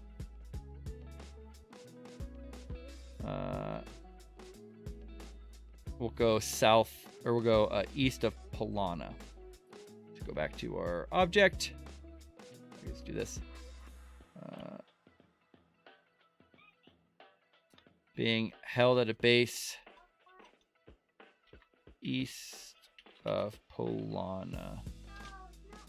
Cool. So what that means is whenever this person actually activates this, they're going to then get a little pop-up that says, looks like they're being held there. And then we're gonna then set a new objective active down there to go check that out and free the hostages. That's where our alien surprise is gonna be. So from this, we're gonna go ahead and we're going to go, whoop, whoop, whoop. We have now set up that area pretty much completely. There's not a whole lot else we have to do there. We're now next gonna go to our other rebel base. This is gonna be tougher, right? It's gonna be more enemies here. But we're gonna focus on just this main compound. In fact, these buildings, if we go into our systems and go to edit, we type edit and go edit terrain object, we actually make these buildings, make these buildings destroyed, which is a good way to make the players feel like they don't have to go and deal with them. I'm just copying and pasting it around. So what I did is I set down edit terrain object here in the top right, set it down top of the building, and then I set it to the destroyed, or I could set it to hidden if I want, but the destroyed aspect. I can also change damage. I could do different things. I can open doors. I can do all sorts of different craziness. But for me, I'm just making these buildings destroyed. So it looks like something happened. They don't have to worry about these buildings. They only have to worry about these main buildings here. So like I was doing before, I want to have some rebels around the outside. And if I want to be real cheeky, I can actually go way over here. I can actually just highlight these guys. If I highlight any object and hit the F button, the F key, if I do that, it will make me look at them. So here's one of our this is one of our patrols. We don't want that. We want to go ahead and grab, let's say we grab our 2 guards here. Control C, and then go back over here. In fact, I could just, if I really wanted to be super lazy, I just grab all these guys. Control C. Go to the rebel base. Control V.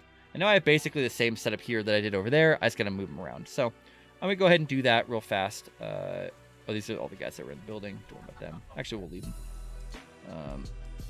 This is the guy who's gonna be walking back and forth. So it's gonna be here. Walking back and forth. This is this is gonna be one of the patrols. Be pretty basic. Set up patrol around here. Make them go in here so they don't walk off the rocks. These will be just patrolling the outside of the base. Pretty basic. Where we start? Oh, yeah. There. We'll actually put them starting here. Put them in a line, right spot, and we'll make this our cycle waypoint. So they're patrolling the exterior of the base. We also had another patrol. These guys. These guys are going to be patrolling the inside of the base. And they should have inherited all the same stuff. So they're in a file, they're at safe, they're normal walking speed. That's all good. He's just going to patrol the inside of the base. But I like to, like I said, I like to make them go opposite ways of the other guys. So, nope. I'm holding shift here to set my waypoints down.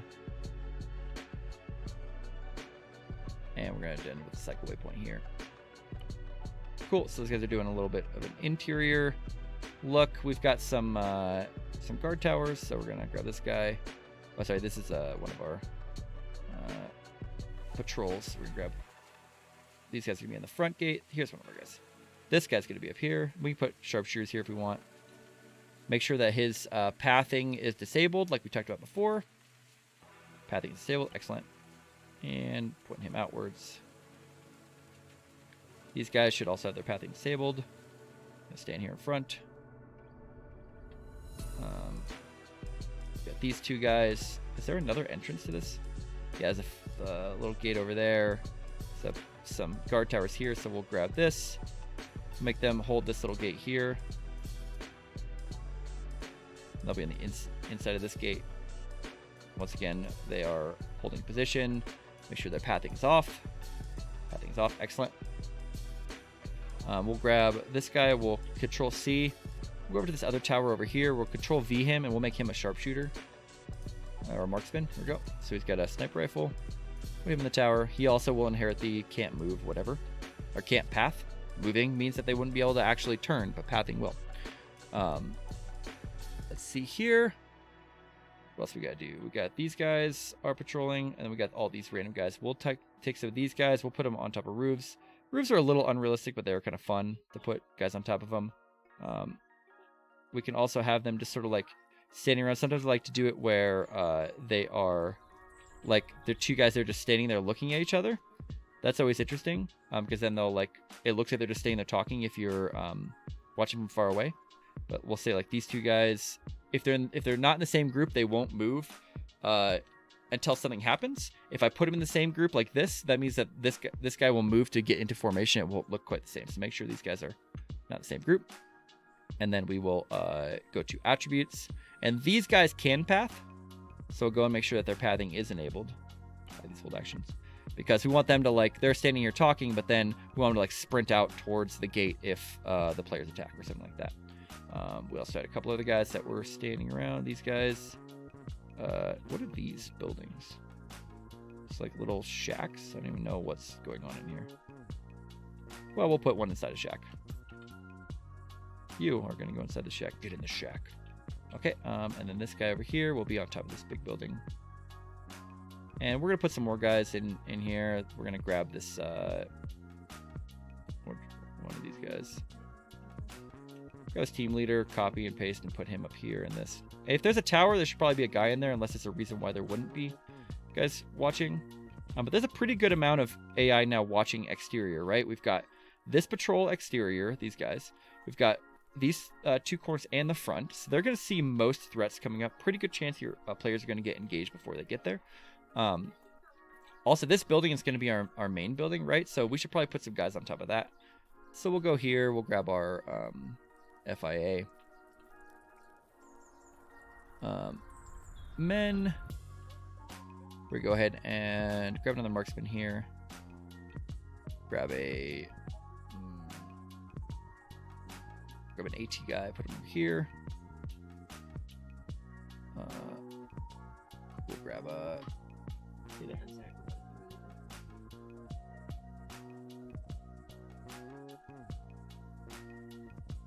Sorry, I had a little visit from the wife. We'll set up an auto rifleman, which is really dangerous, by the way, for your players.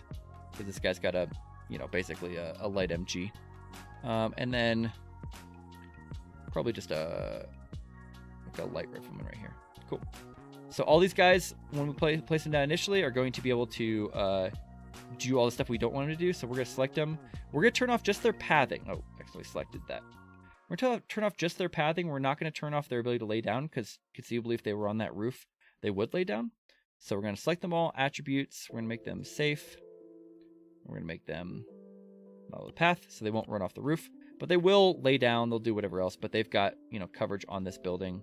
We got a guy standing over here. He's not going to lay down, because if he lays down, then suddenly he can't see over the edge of the lip of the wall, which is dumb, right? We don't want him to do that. We want him to stay standing the whole time. That's why he has his standing, or his ability to lay down disabled. So at this point, if I select all this, I can see down here in the bottom right how many objects I have selected, which is 26 in 5 groups, as well as 12 paths or whatever. So what that means is right now I've got 26 AI that I'm currently looking at. I can also do that by selecting all these groups. Sorry, taking a long time to do this. There we go. So 26 enemies. That's about the same amount that I had at the other place. So this is probably at a good spot for where my allies are going to be until they fight the bad guys on the inside. So I'm going to place a few enemies that are in like some buildings, but I don't want to go too heavy. I want it to where our allies or our guys feel like they need to clear the buildings, but I don't want it to be like just a non-stop CQB fest for them. Fiest. I don't know why I said that way. CQB fiest for them. So I'll put a couple guys in here, maybe a officer in these buildings are so mean. Officer in the entryway. We can turn off these guys' pathing. There's a lot of this. Inside this building, definitely have some. Is there a? Let's put an ammo bearer here.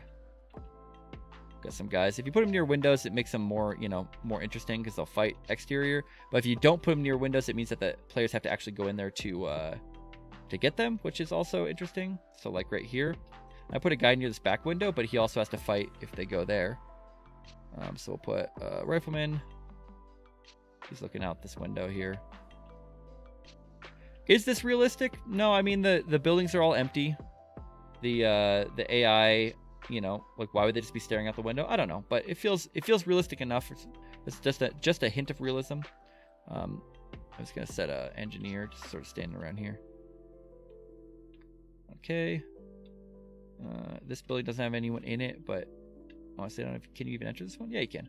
Put a guy in this lobby.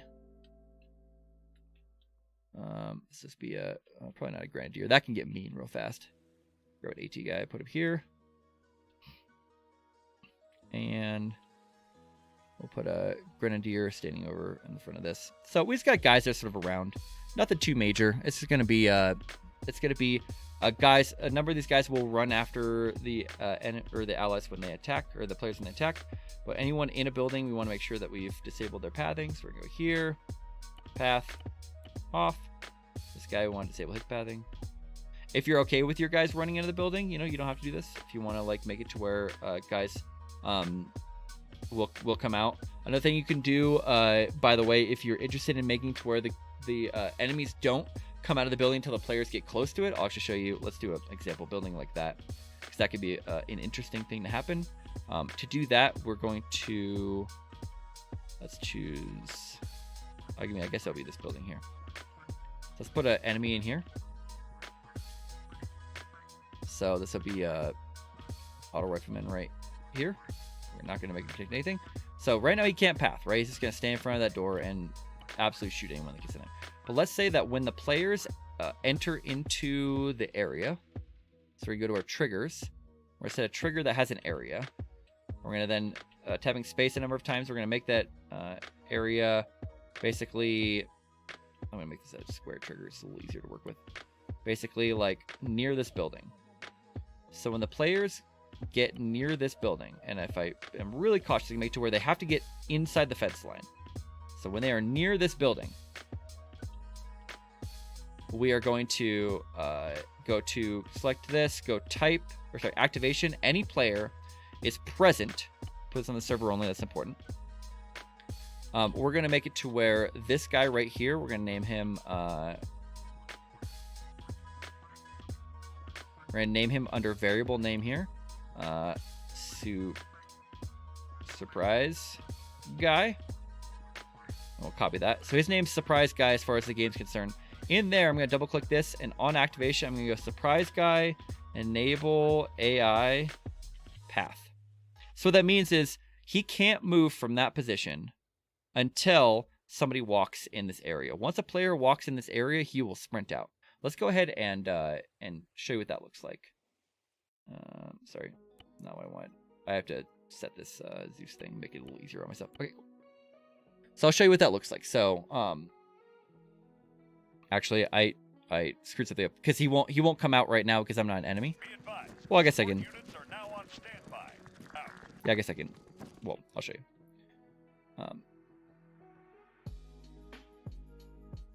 Yeah, well, let's do this. So right now he's able to fight. He will shoot anyone that walks through the door, but they shouldn't be able to get to him.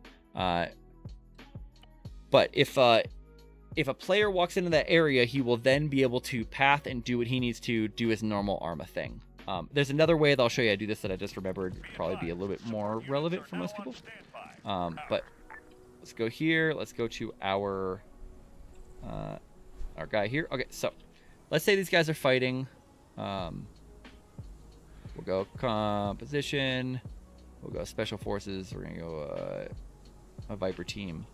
They're gonna wipe the floor with all these enemies. They're fighting, right? Oh wow, no, they're getting actually destroyed. I think the Vipers will wipe them out. Let's say these guys all died, and these guys all died, and this guy died. Okay, so this guy's stuck right now, right? He's scared, but he's not willing to go out because he can't move. He's just gonna stay there, right? But let's say that we then put, then I'm gonna teleport. And these guys will even like, these guys dead? Come on, full, yeah, let's go. Come on, get in. Come on, let's go. So now they're going in. He won't come out and find out what happened. But once we have a player here in the AO, now he suddenly has the ability to move, and he will consider getting up and going out wherever he thinks he should. So like in this instance, tell him to leave, and he can leave now, where he couldn't before. So that's one way to make it a little more dynamic, that the enemies won't come out of their building until the players get close. This is going to get shredded. Maybe he won't, I don't know. Vipers not brought their best today, I guess. Another way to do things like this that's very useful for, like I said, reinforcements is, let's say that we want to wait until the players have gotten inside the compound. So we will sort of make a thing that looks kind of like this. I mean, so when the players get here, we can sync this now to a waypoint that an enemy will have, and we can either change their behavior with the waypoint from, like, say, careless to aware. So careless means they don't have any reaction at all, and aware, suddenly they will have a reaction. Or we can even make it to where they won't do their next waypoint until this trigger is activated. So a good example would be like, let's say we want to have reinforcements that came from, I don't know, came from down this road over here. Whatever, it doesn't really matter. We'll grab this, and we'll say your cars.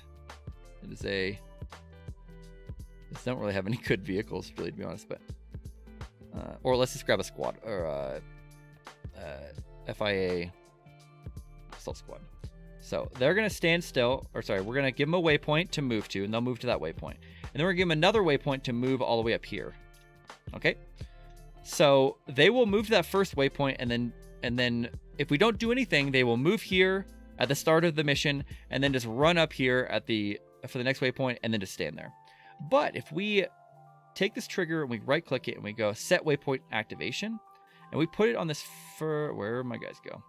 On this first waypoint, what that means is now they will move to that place at that waypoint, but the waypoint won't actually be considered to have been completed, as in like they don't think that they've finished what they need to do there until this trigger is activated. Once that trigger is activated, then they will say, oh, okay, we've completed what we need to do here. Now we can move to our next one. This is a really easy way to set up reinforcements. It's like maybe like a BMP at somewhere, and you have them just sort of sitting there waiting, and then you give them a trigger that when a particular unit dies, or when a player enters into an area, or when the enemy has, or when all of the OPFOR has been cleared from an area. You can do OPFOR not present.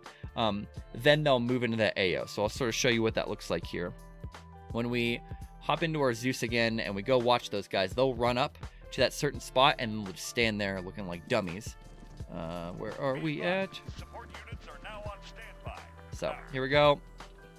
See, they're gonna get there. They're just gonna stand there. They're not gonna do anything else, right? Yeah, they're forming up their squad. Put it full speed. Okay, and then they'll stand there. They won't do anything. But if I then go here and I teleport a player into the AO that I set, now we'll see them. They will start now. They've completed that objective. Now they're going to come in. So that's a really good way to do that. You can also do it for that other idea. If you want to set an enemy that can't be seen by a player no matter what to careless, and then make them want to be aware once the players enter the AO, that's when suddenly they'll start shooting after the players get to a certain point. It's another way to make things a little more dynamic rather than all the players just being able to fight from outside the area, draw all the enemies out of the base they're supposed to be defending, and then, you know, move in and clear out the remainders. So we'll leave this, I mean, it's not gonna hurt to have this. Just make it a little more exciting. In fact, I like to actually bring them maybe up by this ridgeline. So they'll kind of be attacking from an area that the players don't expect. And we'll make them move like farther in. So they'll move right up to the front gate, and then they'll move a little farther in. Cool. Okay, so we now have an AO that the players are going to have to go clear. They're looking for a hostage, if you remember, and we have aliens to surprise them with. So now they've got an AO that's got a bunch of enemies, and then in this very building right here, they're going to find the hostage. I like this building. It's kind of a neat building, and so I want to make it to where did they make entry? They can make entry here on the ground floor, or they can go up to the top. They can go through this garage. They've got a lot of areas that they can make entry from, but it looks like most of this central area can be seen from the outside. So if I want to do a surprise, I want it to be somewhere where they can't see it from the outside. So it's going to be back in this area, and then also on this second story. We can go here. We can place enemies on the second story looking into this area here. Okay, so let's go ahead and now let's grab our... why can I not? Where are my aliens? Oh, there's no, that's right. No, they don't have compositions for this mod. So now I'm gonna grab my aliens. So one thing I haven't talked to you guys about is how to change the equipment of an enemy. And we're gonna do that right here. So we're gonna set some aliens down. Remember I saw that the people can look through this door, people can look through that door to be able to see these guys. We wanna put them farther back. We want to be really surprised when they're around the corner. So if we grab our aliens hand here, and we grab these brute gunner, okay, that's kind of a dumb one. Let's grab a skirmisher here. Okay, cool. So here's an alien dude with a butt, dude. He's got a butt on him. I did not expect that. But he's using basic Arma weapons. We don't want that, right? So if we want to change what weapon he's using, we can right click him, go down here to this edit loadout, And we do either Ace Arsenal if you have Ace on, or BI Virtual Arsenal. We're going to go Ace Arsenal. It's a little bit easier. So we're going to sort by mod, and we're going to go down to where we can find the Aliens mod. We're going to give them energy rifles. These energy rifles are actually kind of dumb, if I'm being honest. They're like super good. We'll give him a Z10 carbine. Cool. So he's got the carbine now. And then if I use the other aliens, the one from, these are from my man Icebreaker, then I can also, they already have those weapons set up. So same sort of things before, right? In here, I want to make them not able to move or do anything like that. And we'll go Zetaborn Commander here. He looks cool. And they're going to fight aliens in here, because why would they not? What's a spooker? Oh, that is really spooky looking. I don't like that at all. We'll go Soldier Heavy. Oh, look at this guy. So there's a bunch of aliens they're going to have to clear through here. We're going to have them in the side rooms. Basically, they get into this area, and suddenly there's aliens everywhere. Healer. Must be the CLS equivalent. And like I said, we can do these, like this creepy one here, and I can give him gear as well. He's really creepy looking. Same sort of thing. Give him a energy rifle. Well, he might not be able to use it. I don't know. Is he not able to use these? These aliens are not meant to play. This might break it. We should probably save at some point. Oh, yeah. These guns are dumb. 0 recoil. Sorry, so loud. 0 recoil, and they like never have to reload. Another thing is you got to make sure if you do give them weapons that you remember to give them ammo also. Same sort of thing. Right click on them, edit loadout, Ace Arsenal. Go into their uniform, which is okay. Can he wear clothes? Oh no. Oh, I messed him up. Hang on. Hang on. Hang on. So go to their uniform or to their vest. So magic armor pouch is what it's called. And then make sure you give them ammo for the appropriate weapons. Have energy cells, whatever that is. Cool. So we're gonna have a bunch of aliens in here. We're gonna have an alien watching this door, because that would be really funny if they're like right in front of the door. Like right in front of the door. Like make it to where their weapon's almost sticking through. There we go. Aliens on the second story. Aliens everywhere. We're gonna put a bunch of them in here. We're gonna make these guys not able to move, same as before.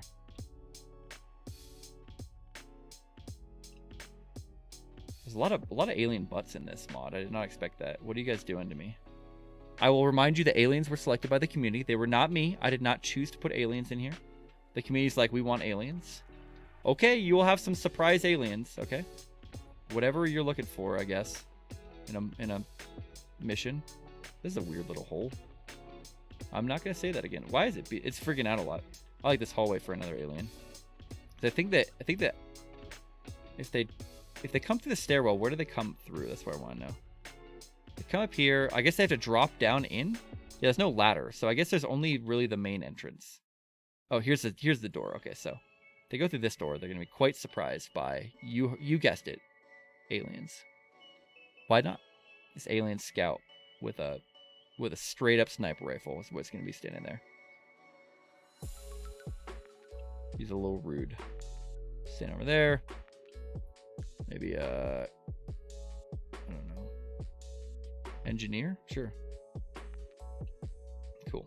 So we got a lot of aliens in here. In fact, on this building alone, we've got like 14 dudes. I think we can do a few more. Everyone tune in to watch Fodder just drop a bunch of random aliens into here. Although I could put an alien like right. Oh, I guess if somebody's using third person. I was thinking about putting an alien like right around the corner, but if somebody's using third person, they'll see him. And side rooms fill with aliens. Bloodseeker. Oh, that's creepy as hell.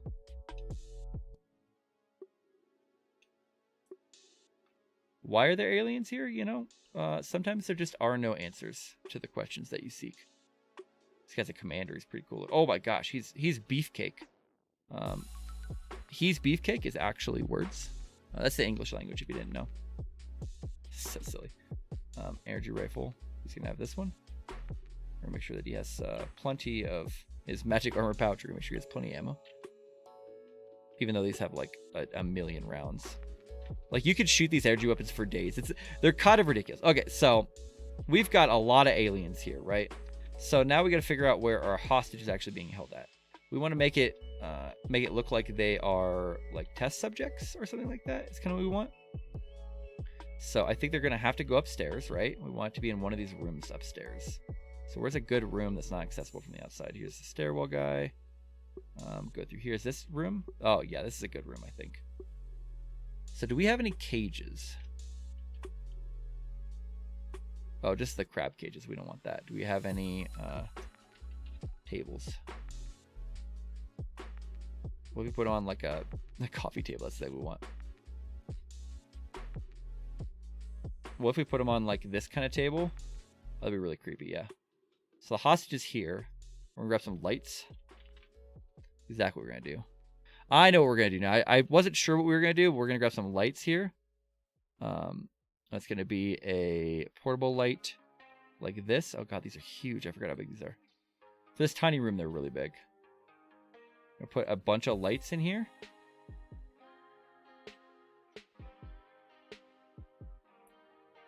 And then we're gonna put some light cones, red here.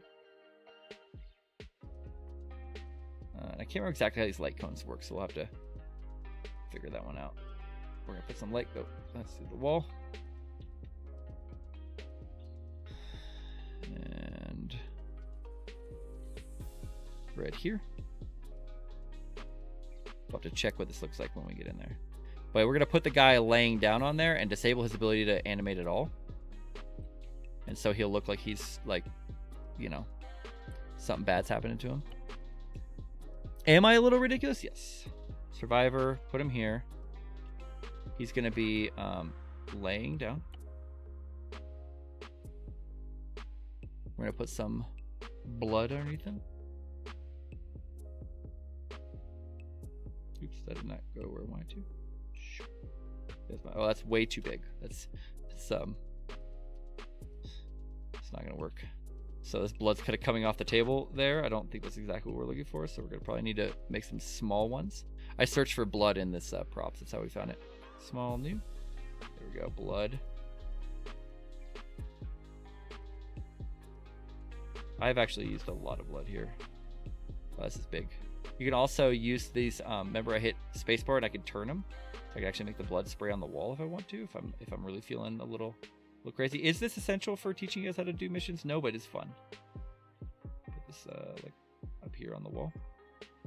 Cool. So that spray is kind of like, it kind of floats if you get real close, but we're gonna grab that. We're gonna copy and paste, put some more over by his crotchal region. Cool. And this guy, he will be. We're gonna set him as unit traits. Sorry for. We can do it. We're gonna do it this way, but I'll show you the main way that you normally would make somebody a hostage. We'll copy this guy and do another one over here. So let's say that we want to make it to where there's this is the normal way you do hostages. I'm getting a little bit out of sorts forgetting that I'm doing a tutorial here, but normally the way you do hostages is you would put somebody down and you double click them and you would go to special states. And here we go, enable captive mode. What that means is it will turn this unit into a civilian. Okay. If I put make hostage, this is from 3D Enhanced. This is the easiest way to make it to where hostages can get freed. Okay. You do this option right here, and it makes them a hostage where they can't move and they have their hands like bound. If I do both of these modes, then they won't get attacked. They'll just sit there looking like this. This is a hostage, and when I approach this guy, in fact, let's put this guy here. Where's the other guy at? If I put this guy here on the table, I'll delete you for now. Oh, not the table. Could I please select the survivor? Thank you. Put him on the table here. Now, when I go to check this out, you can see that he will have the ability to utilize an action on that says rescue hostage, and it will then unbind that hostage. So we'll go here. Support units now on standby. We got this base It's chock full of enemies. Oh yeah, these guys can still move around. I forgot. I didn't disable their pathing. But if we get to this guy in this room, why are these lights not on? I guess it's not dark enough in here. And my little red lights are not doing anything. That's weird. Unexpected, but not surprising, I guess. Lights are so finicky. All right, let's go edit, add editable objects. Why are these lights not? Like, for real, this light should be rather bright. I guess it's daytime. I don't know.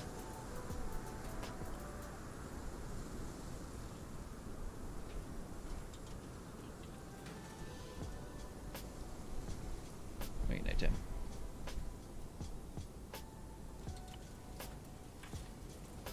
There we go. So I guess only visible during the night. That's weird. Yeah, so that's what it's going to look like when we do this at night. If we aim it, yeah. This looks pretty good. This is going to look pretty creepy when we come in here at night. When you open the door, after fighting these aliens, and you open the door, and there's this guy here. Right, yeah, I like that. That's going to be fun. Okay, so we're going to go, we're going to teleport ourselves here. Okay, we have to run through here with all these... Hey, what's up, alien guys? How's it going? What's your position? Do I not have night viz? Make my way through these creepy aliens. Go upstairs. Yeah, night viz is not really necessary in here yet. Oh yeah. Oh yeah, it's got some vibes going. It was... Where was the room? Turn around. Oh, hi. I see that's pointed outwards. That will mess you up. Yeah, I think it's this one. Okay, yes. So once we defeat the aliens, we find our hostage. You see I have a untie option. If I hold it, it takes me a minute to untie him. And once I untie him, he will then no longer be a hostage. Ta-da! And then I can make him, you know, like, run out of here. I can make him do whatever I want. Basically, at this point, he is now able to move and do what he needs to. But prior to that, he was not able to path or do anything other than sit there and look like an idiot. So we'll leave this guy like that, on the table, looking creepy. We now have to go to all of these guys that we just laid down here. I probably should have done this first, but, you know. Oops. Select just the guys. Oh, this could actually be a pain in the butt. What we're going to do here is we're going to go like this. Like that, and we're going to deselect all these light cones and stuff like that, because otherwise we won't be able to do what we want to do. I'm holding control to deselect these guys. Oh, dang it. But if you click on the wrong spot, it can also mess you up.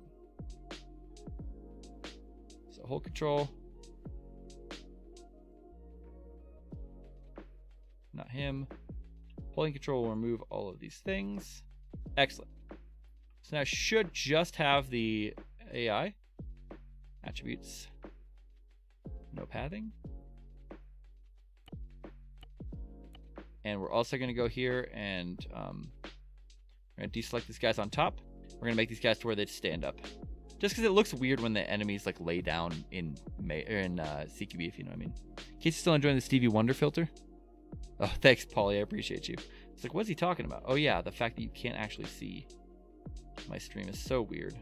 Anyway, go here, attributes, make these guys all standing. We can also make them feel safe at first, which would be nice. But by the time that players get here, they should have already fought. Cool. So now we have to set an objective where the players need to come here. They need to find the captive and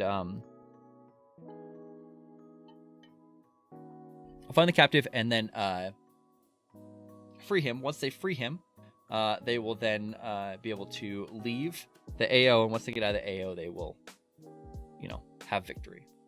Good job. So we're gonna set a task here. Task. Create a task.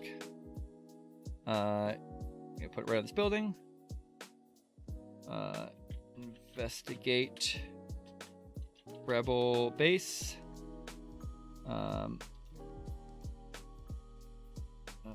Find out what's at this rebel base.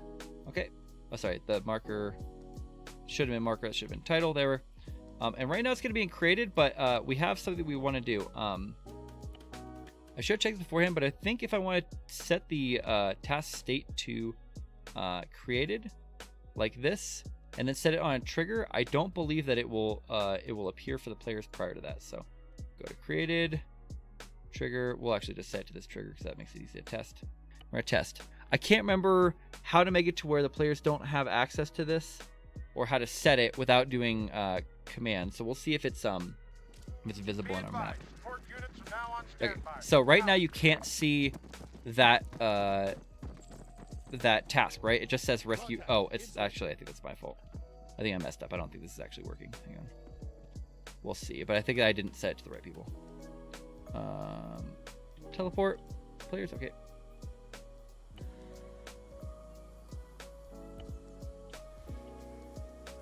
Yeah, I just forgot to set it to the right people. Oops. Oopsie poopsie. Create task module. So on this create task module, I didn't actually assign it to the players. It just groups of synchronized objects. So we'll go to blue 4. Now I want to test and see if they could see it. Before it wasn't visible at all because it wasn't actually assigned to blue 4, which is what the players are on. Okay. Be advised, support units are Okay, now yeah, on so they can standby. see it right now. So I think we're going to have to do it a different way than the basic one. So this one we're going to have to go in some basic scripting. It's not too difficult, but we'll grab the scripts real fast.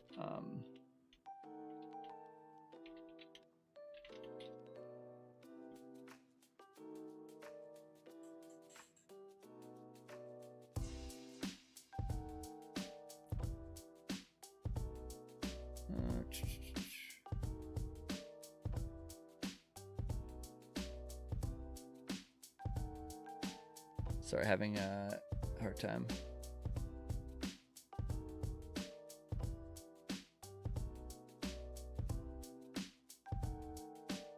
Yeah, I think we're gonna have to actually create this task in here, so that's not too bad. So what we're gonna do is I'm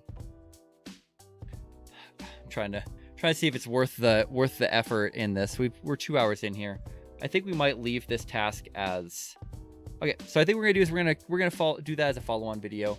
It's not that the scripting is tough. It's just that it takes a little bit to sort of explain the steps that you need to because we have to create the task and then assign the task and then complete the task all through scripts now versus utilizing these modules. So what we're gonna do instead is we're gonna leave this task as available, but not how do I say this? Not important, I guess, or not assigned. And then we will set this task as assigned. Or sorry, assigned once the oh wait, did I do that as assigned instead of created? Hang on, maybe I will work. Because I thought there was a way. Sorry, I'm spacing out right now. This has been going on longer than I expected. There's a lot of people around me talking, so I was having a hard time focusing. I thought that it wouldn't actually show the task. Oh, okay, yeah. So we'll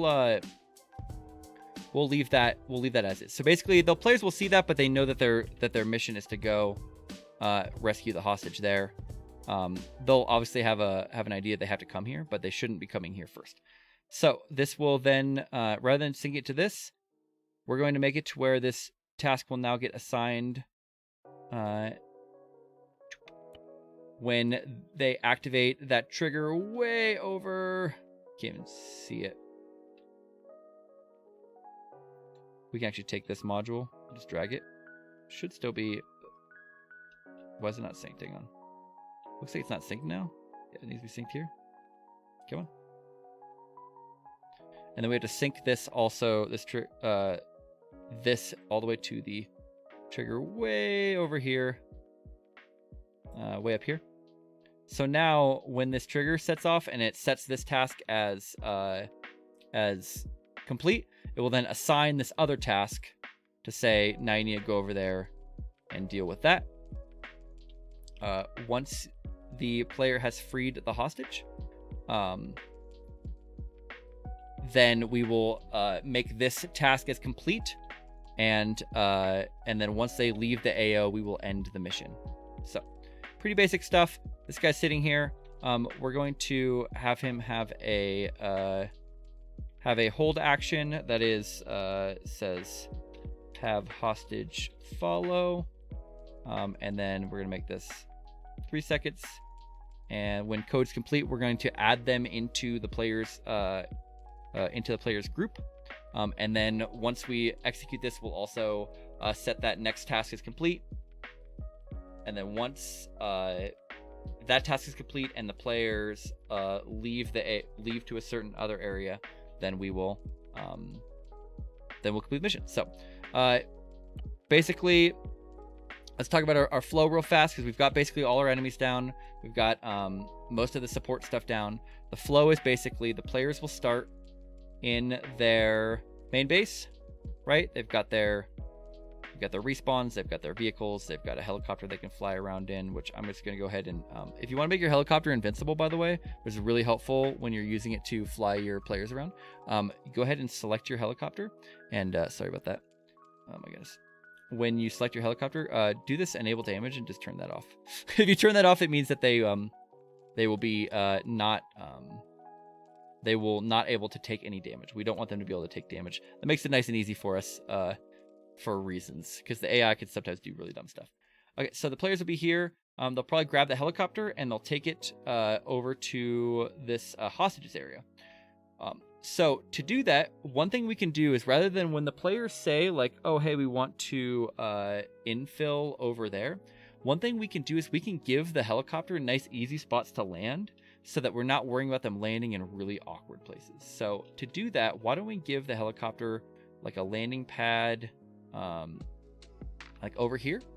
And to do that, we go into our props and we go heli, and we go into the helipads here. We select helipad invisible.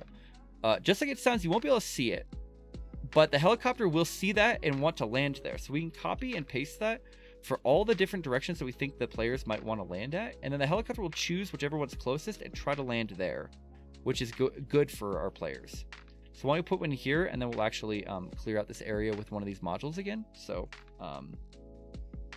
hide objects, right? Hide train objects. We're going to do that again, if you remember this from an hour ago. We're going to then hide all this vegetation so the helicopter has plenty of space to land. Excuse me.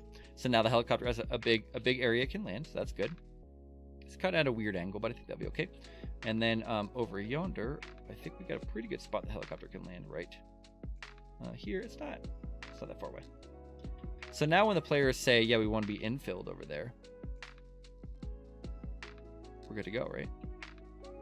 Now they can, oh, that's not what I want. The helicopter will then give them a nice ride and a nice spot to land. We can even test that right now, because we can put it on faster mode.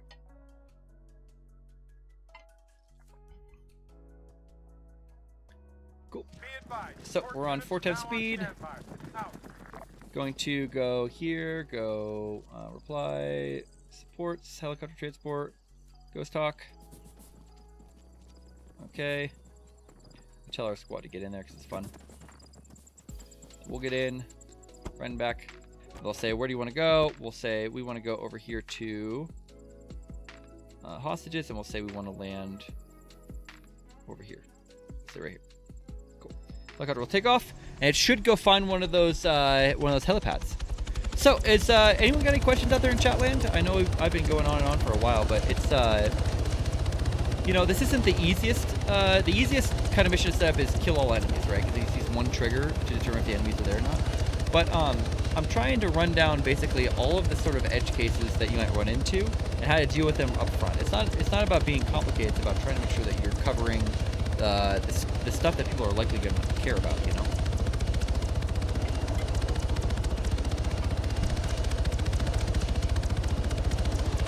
Cool. So we're going here.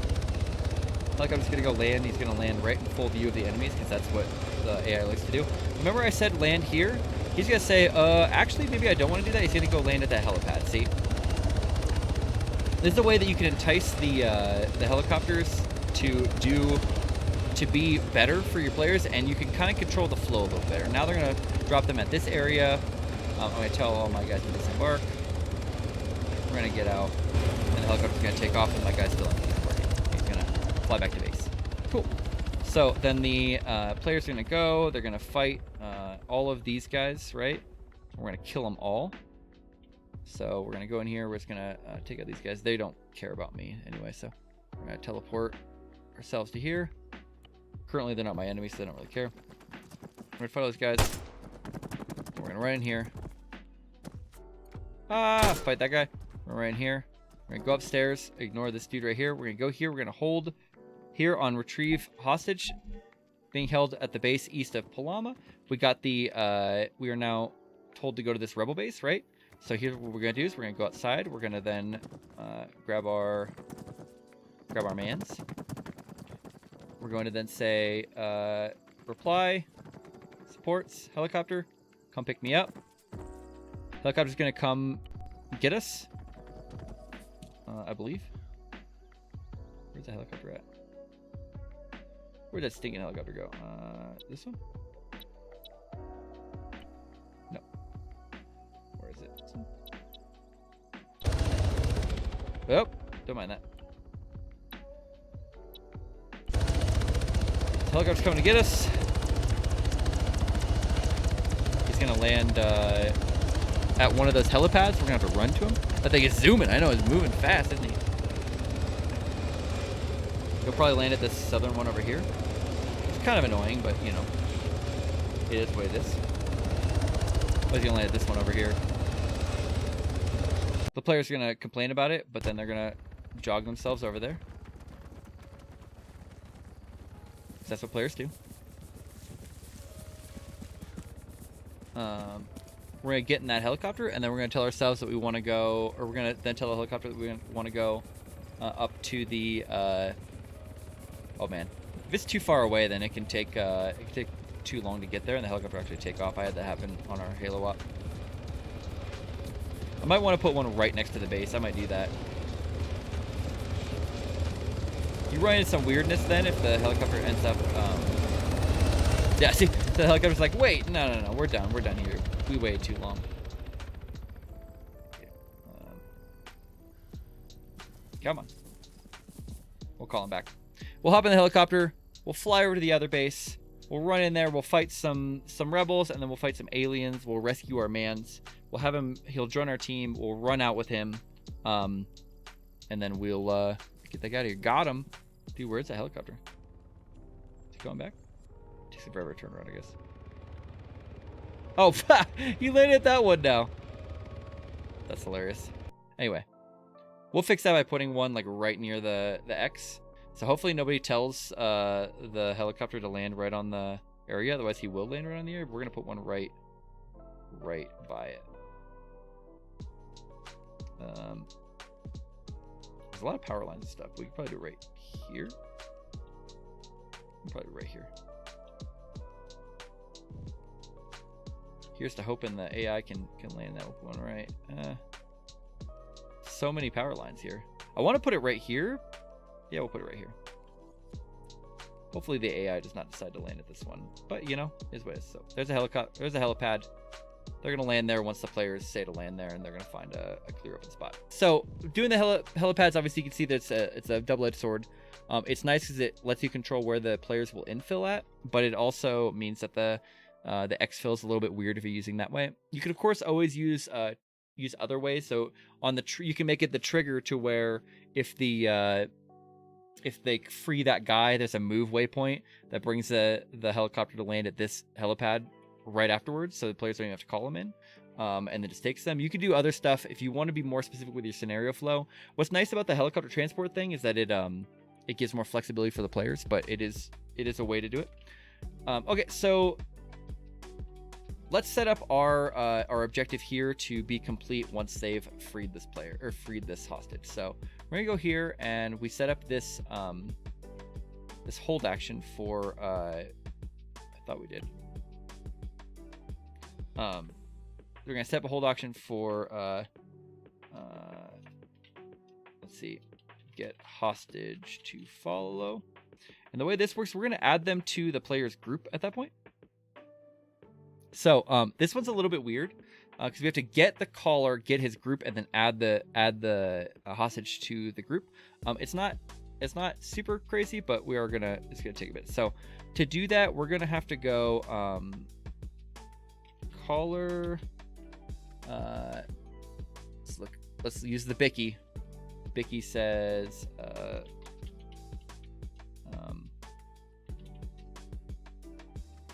no, not groups. Group. Leave the group. It's just group command. Yeah. So it'd be add group equals group caller. So what this is saying is it's going to get the group of whoever calls this particular thing, and once it does that, it's going to name that add group, and then we're going to say the target or join silent add group. Cool. That should work. We'll see. One way you could test very quickly is to grab yourself a unit, put it right next to it, and test.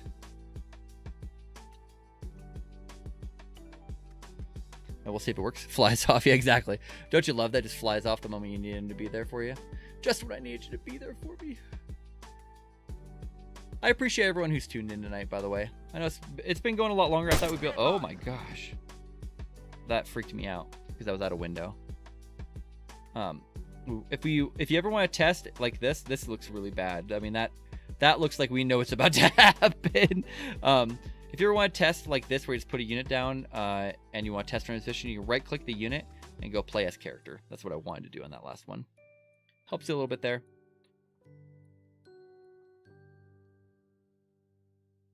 And cool. Oh, I can hear this. So if I get hostage to follow, should join my group. Oh. Type object expected array. From join silent? Type object expected array. Maybe I don't remember join silent?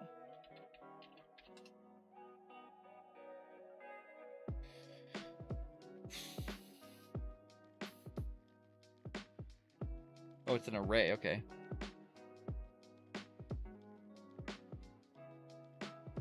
Apparently I'm just dumb. I don't know why it has to be in an array.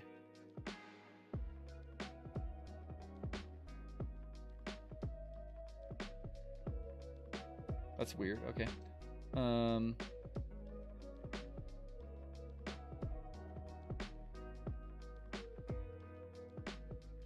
I don't know why I can't just do join, why it has to do...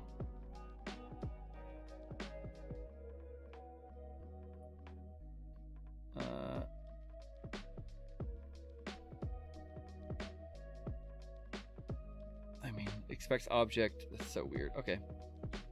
I will do some hacking right now. Sorry, so the issue that I'm running into, I don't know why. I thought join was just a basic one. But if you look here, I was using join silent because it doesn't do anything. It doesn't send a radio command, but if I use the join command, apparently I have to add in as a array. Not really sure why. So to do a basic hack for that, all we gotta do is just put his name as one member of an array. So it's like this. Ta-da! Now it's a single array. So now we'll test this guy again. Of course, once he joins, he can't do anything. We still have to untie him, so we have to do both. But we can also utilize this to then set a trigger as, you know, the rescue hostage. So this should be able to join us now. Yep, so now he's in our thing. So he's trying to do stuff, but he can't do anything because he's tied up. So we go like this. Oh, dude, untie takes a long time. I forgot. He won't have any guns or anything, but so now he'll follow us. On the way. Cool. So that works. He just joined our group there. That's one way to do it. So now he's gonna follow us around. We can tell him what to do, and that'll happen for any unit that follows him. So that command again, if you want to utilize, if you're following along at home. Sorry for my green screen being dumb. Dude, everything's kind of being dumb tonight, if I'm being honest.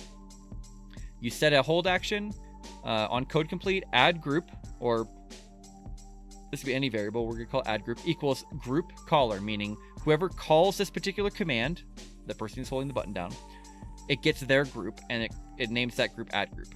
And then it tells the target, the person who's being called on, to join that group. We're going to go join instead. Join silent. Oh yeah, Hoodle, I'm still going.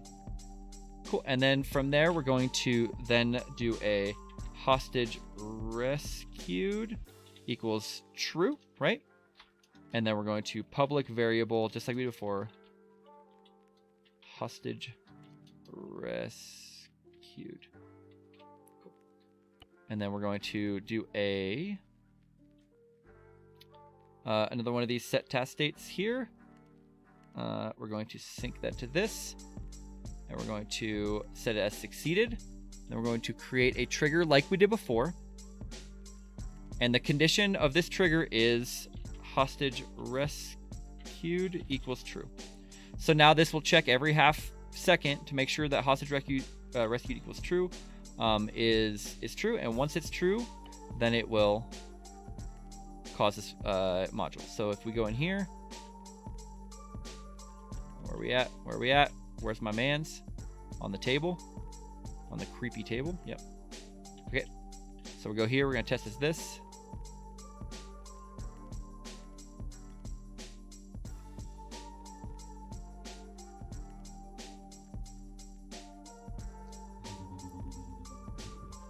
Those AI are really creepy. So now if I hold this down, it should then say that that's succeeded. I think.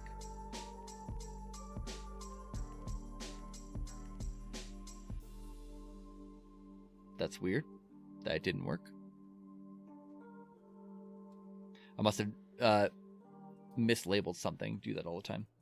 Hi, this is Elaine. Oh, hang on. Cool. Okay. We have no more music. My family took the music. I don't know why that didn't work. Hang on. Let me check that trigger again. No, close it down. Close it down. Shut it down. Very cool. What happened with that trigger? Hostage rescued equals true. Public variable hostage. Did I misspell? Because sometimes I do that. Okay, and then for this trigger, this trigger equals hostage rescued equal. Oh, sorry, it has to be double. If it's a single, it's assigning a value. If it's a double, then it's checking the value. So that's exactly what happens. So then it will set this task to succeeded.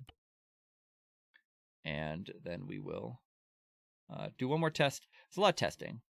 A lot of exactly what you're seeing me do a lot of this. You're almost there.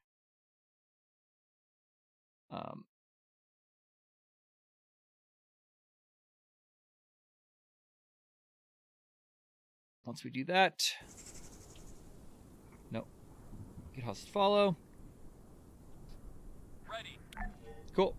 Task completed. Investigate rebel base. Excellent. And then we're just gonna do one more task of get out of the AO. And this guy has to be in it. Or sorry, the players have to be not present from inside here anymore.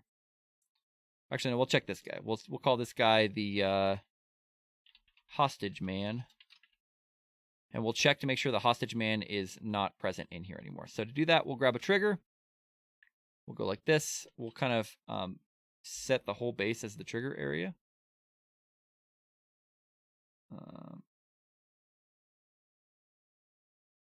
Cool. So once they get out of the base, Did I still use Spotify? yeah, I'm not using that. Sorry. You okay? I play some. Yeah, we heard some Elaine Martin on the stream. Is everyone like calm and sleepy? It was just for a second. Okay. It was for 1 second. Sorry. Hi, this is Elaine Martin. No problem. So the way to do this, rather than using these drop downs where you just check if players are in it or OPFOR is in it or whatever, under this condition tab, just like before, how we said that we were waiting for a variable to go true, on this condition we will set 2 conditions. Okay, first off is going to be hostage rescued is equal to true, right? We don't want this to happen prior to the hostage getting rescued, otherwise there'd be a problem. Oh Lord, he's coding here. And then next up, we're going to do, we're going to say hostage man, which is the guy's name, in, and it's, if you highlight this, it says this list is a list of objects in the trigger area based on activation. This list, It's not equal to, sorry, not equal to true. So that's a lot of stuff to say. So what it's doing is checking hostage man, that guy. If he's in this list, meaning that the trigger checks every half second every single object that's inside it. If hostage man is not inside this list, then it will not be true. We could also say equals is equal to false. Probably a better way to do it rather than doing a double negative. Not equal to true. So we're going to do this, and we're going to set. Actually, going to copy this task module. We're going to say. I'm going to call this exfil the hostage. And we're going to make this little running, or the little exit guy, exit. Okay.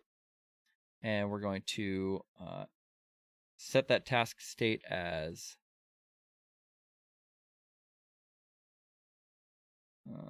where's my trigger? This trigger that we just set up, right? The one that checks if the hostage is rescued and if not.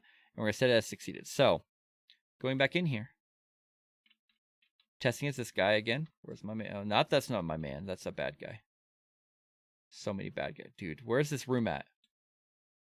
The numbers, Mason, what do they mean? Okay, here we go. As this guy, we're going to place him. Sorry, you guys don't have music anymore. Now I'm super boring.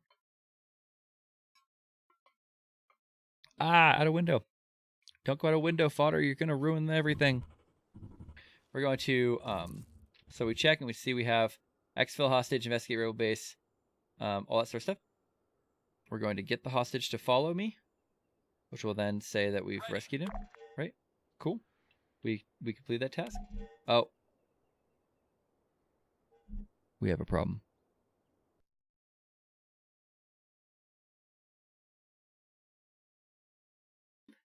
That did not work appropriately? Why did that not happen? Okay. Or why did that happen? This trigger is hostage rescue equals true. This and means that I have to have both these true. Hostage man and this equals false. Let's do a little Googling. There's a lot of Googling you do. So Arma 3 check unit not in trigger. Detect new unit in trigger error. I mean, it's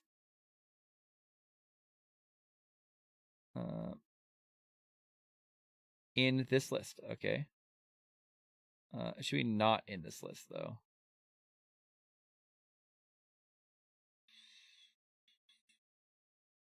Trigger in. Oh my goodness, that's crazy. Not in. We'll say leave.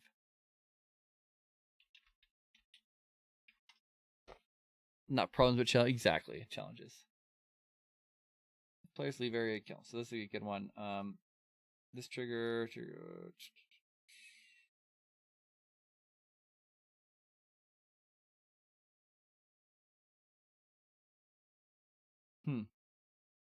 Not exactly what I'm looking for. Just check for in list against false. That's what I did. That's exactly what I did. Look. Hostage man in this list equals false. I did that exact thing. What are you talking about, man? Let's make sure that I named the guy right. I might have named the guy incorrectly. That might be why. Hostage man. Ooh, it's gonna be a long, long time. Wrong one. No.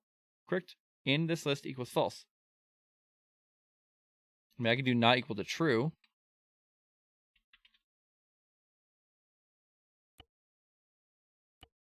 It's weird.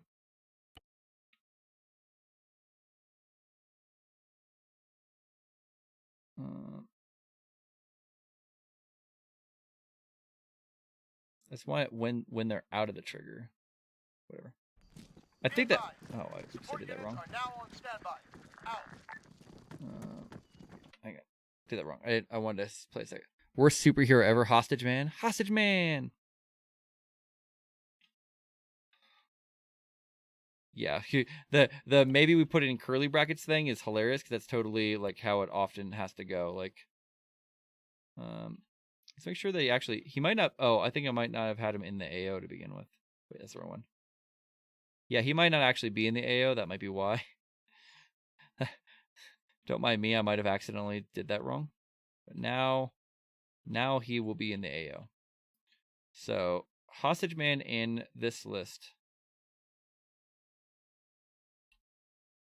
Put it in this. Sometimes that helps. Not equal true. And then we'll play as this grenadier. This is the part of mission making that takes.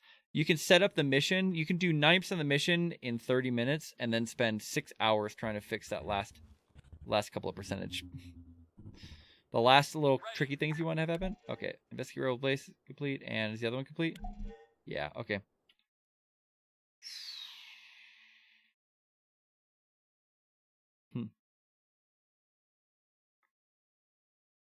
Hostage rescued equals true.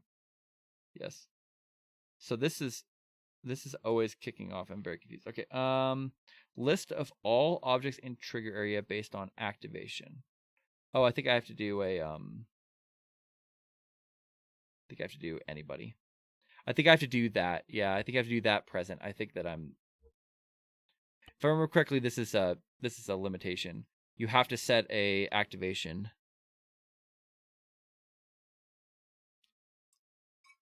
Brian, I think that's actually the correct, because I don't think we'll try this, but I think you're right. I think it is the not hostage man list.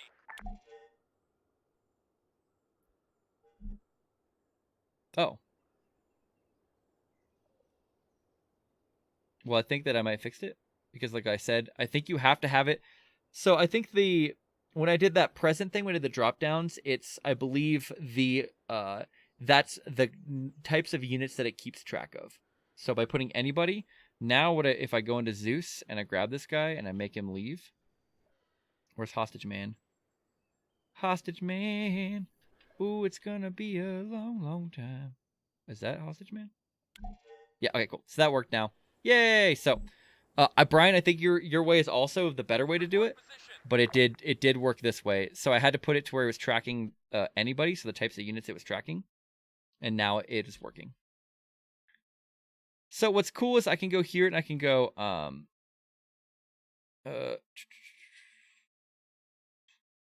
I can actually what I'm gonna do is I'm gonna copy and paste that again, because now that should make it should make it third on the list. And we're not going to make this destination a module position. There is no destination. It's going to be just all the time, right? And when this one is activated, it should also set the task state for this as being assigned. Cool. So the way this works now is when this trigger goes off, it's going to well, here, let's get into the scenario. I'll show you. So the players will go to that first place. They will go to the to that first base, clear all the enemies, find the intel. When they find the intel, it will assign them to come check out this base, right? Because right now on their tasks, they've got rescue hostages, exfil the hostage, and then investigate rebel base. So hopefully the players will think that they're supposed to go find the hostage and then go check out the rebel base. But they're going to go to here, and then they're going to say, it's going to say, thanks for the follow. I appreciate that, by the way. It's then going to say, actually, go check out this rebel base. So we'll go to the rebel base, and then we will, we'll fight all the aliens. We'll get this hostage to follow us. Can we not untie him, or is he? Okay, yeah. We'll untie him, get him to follow us. Ready. Okay, and that's going to say, yeah, we investigated the rebel base, and then now we're going to exfil the hostage. And then we're going to untie him. We're going to increase the speed so we can go a little faster. Him and I are going to get the heck out of here. Yeah, dude, he's running. Oh, Lord, he's running. Where is he going? Exfil the hostage is complete because he just ran out. And that's... Where's he going? For real, though, where's this guy going?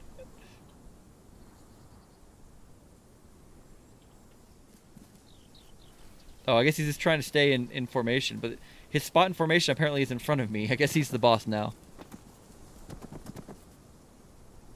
Anyway, so that works completely. And so what we do then is we can then do end scenario. connected to that. So we go up here to our systems. We go to end. We go to end scenario. Right? And we're going to then double click it. The type will be mission complete. We will then say, rather than custom status, there's a custom type thing you can do in here, which is a little crazy, but we're going to sync this now to this trigger here that says when that's done. And if we go ahead and test it, that was funny.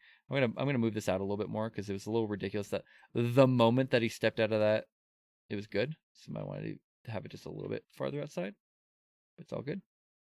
And then here. Then we're gonna test it, but it should end the game right after we get that guy out. What's going on here? I did not ask to do that. I asked to play as this character.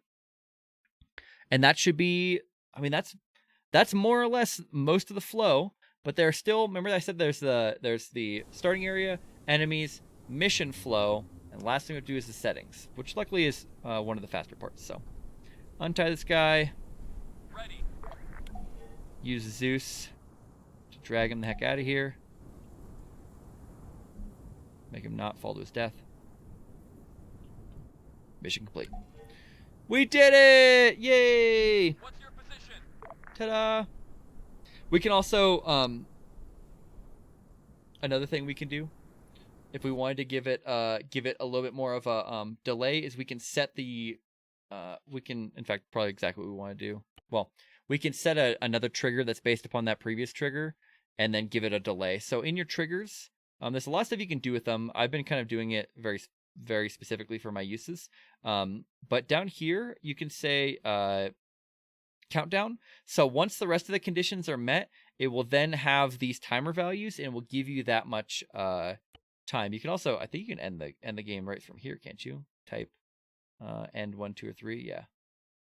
So if you make it to where this activates, you can make it go like that, and that's probably faster. But that's the wrong one. Where's my? Not this one. It's this guy. So you can go here and you can say countdown. So once they once the conditions are met, it will then count down somewhere between minimum, maximum, and the mid, kind of like brackets it. And somewhere within that time, it will then execute the trigger after that time. So it waits for the stuff to happen, and then it will wait for a certain amount of time after that. And then the mission would then be completed. But I think we're good to just leave it the way it is. They're gonna be running out of here, calling in the helicopter, and then it's gonna say end mission, right? It's gonna be cool because we got the hostage out of here, and I think we're gonna make this trigger just a little bit bigger so it feels a little bit more like you actually got out of here.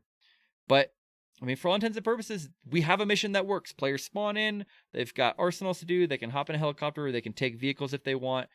They go fight some guys, they find some intel, that intel points them somewhere else, they go to that other place, they go and fight the guys there, they find the hostage, they rescue that hostage, they pull them out, and when they pull them out, the mission ends. Good job, everybody. Great job. So we've done this in the easiest way that is to get it set up. There's so much more you can do with that. But there's still some things that we like, so much more specifics. Like we can have a custom end screen that when it does end, it says a special message. Or even we can do that right here when this trigger kicks off right here. We can then say on activation. We can give everyone broadcast to everyone. Great job. We're sending a helicopter. So we can fade out if we want, all that sort of stuff. But we're just gonna leave it as is because I think it's. In fact, actually, I think fade out is even a trigger effects. Can't we do a UI overlay? Yeah, as a fade out, I think we could do. Anyway, sorry, get outside. But there's still some problems. First off, you probably noticed that the enemies are not fighting us, right? Because we haven't done our settings yet. So going back to our list that we started with almost 3 hours ago, we've done starting area. We've done enemies. We've done the mission. Well, we haven't done the briefing. We'll do the briefing in a second. The next stuff is the settings. So let's do the briefing first. I did forget about that. So briefings, if you want to do them the easy way, follow this. You could do it the hard way with setting up scripts and stuff like that. But this is absolutely the easiest way to do that. So to set up your briefing, that is when you go in to map all the different briefing things. If we go over here to our modules and we go to it's Intel. and we create diary record. And I like to put these near my spawning area just so it makes it easier to keep track of. You drop a create diary record down, and the owners are going to be all playable units. The subject will be the name of the of where it will appear in the briefing. So if you want it to just be your main briefing, then just go ahead and leave it no subject. And then the preset title is exactly like it sounds: situation, mission, execution, or signal. And then this will be the title of that. So we'll go situation. A recent rebel attack. One of our soldiers was captured and is being held for ransom. HQ has tasked us with rescuing our man. Cool. So that's gonna be the situation, right? And then we just copy and paste. Go here, and we're gonna go mission. Our mission is to destroy the rebels in the area and rescue our captured soldier. Okay, and then paste one more time. We're gonna go execution. We will conduct this operation in 2 phases. Oh yeah, you have to hold shift and enter. Oh yeah, that's right. And it doesn't actually keep your carriage returns here. Phase 1, let's make sure this is phase 1. We will attack the small rebel base near XXX. I can't remember exactly where it was, if you guys remember. Where we have tracked our captured soldier to. And we'll go space. Phase 2, we will attack a nearby rebel, or we attack a larger rebel stronghold to decrease their power in the region. Cool. And then we just got to look and remember exactly where the other one was at. It was near Tarnow. And the other one's near, east of Polana. So go back here, near Tarnow,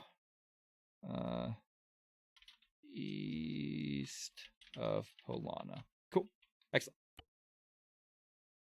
So let's go ahead and save. I should have been saying this a long time ago. You want to make sure you save this pretty regularly. So save as, go into your missions or MP missions. I like to put in MP missions. And then go ahead and call this whatever you want. We're going to call this, I don't know. We'll call this Find Our Man for now. Cool. And it will then autosave every 15 minutes, I believe. It does automatically, but it's really important that you save because Arma crashes a lot if you haven't noticed. But if we go ahead and play in single player, you'll be able to open your map up now that we set our briefing. Pretty basic stuff. And when I go up here to briefing, I now have situation, mission, and execution, right? And you see that it didn't actually keep our line returns. That's just one of the weirdnesses about that. There's a character you can put in there, but I don't actually have that on hand right now. But if you look up, use Google Arma 3 line return, there's a character you can put in there that will allow it to be nice and tidy. You notice that it puts these in the order that you actually set them. So the situation's at the bottom because it's the first one. If you want to fix that, you can just I'll show you actually. I fixed that. If they're out of order, what you can do is you can go the one you want last. You will have first, if that makes sense. So how do we do this? We go if we cut and paste this one, it should now be on top, and then cut and paste this one, it should now be in the middle, on top, and then cut and paste this one. So what we did is we have now we cut and pasted our mission, so it was on top of our execution, and then we cut and pasted our situation, so it should be on top of mission. So wherever the latest one is should be the one at the top. And so if we go to our, drink a ton of water there. If we go back to our map, we should be good to go. We'll go to briefing, situation, mission, execution now. Perfect. So it's looking all good, right? We got lots of stuff going. Now let's talk about all of these other things we have to do. Setting up the respawns, turning the AI on and off, the environment, and dynamic simulation. And then alignment, of course. So let's talk about that alignment bit first. So you notice when we were running around our enemies are all, as FIA, are all on the independent faction. And so they're green, right? You can see them there. Every one of our enemies is green. So right now, by default, the independent faction is friendly with BlueFor and hostile with OPFOR. We want them to be hostile to BlueFor. So to do that, we go up here to the settings in the top left. Or sorry, attributes to the top left. We go to general. And you see down here, independence allegiance. We want this to be cross swords. Cross swords means that they hate them. So now they hate everyone. They'll fight everyone. They'll fight BlueFor and OPFOR. So now, as of now, they are officially our enemy. We're good to go.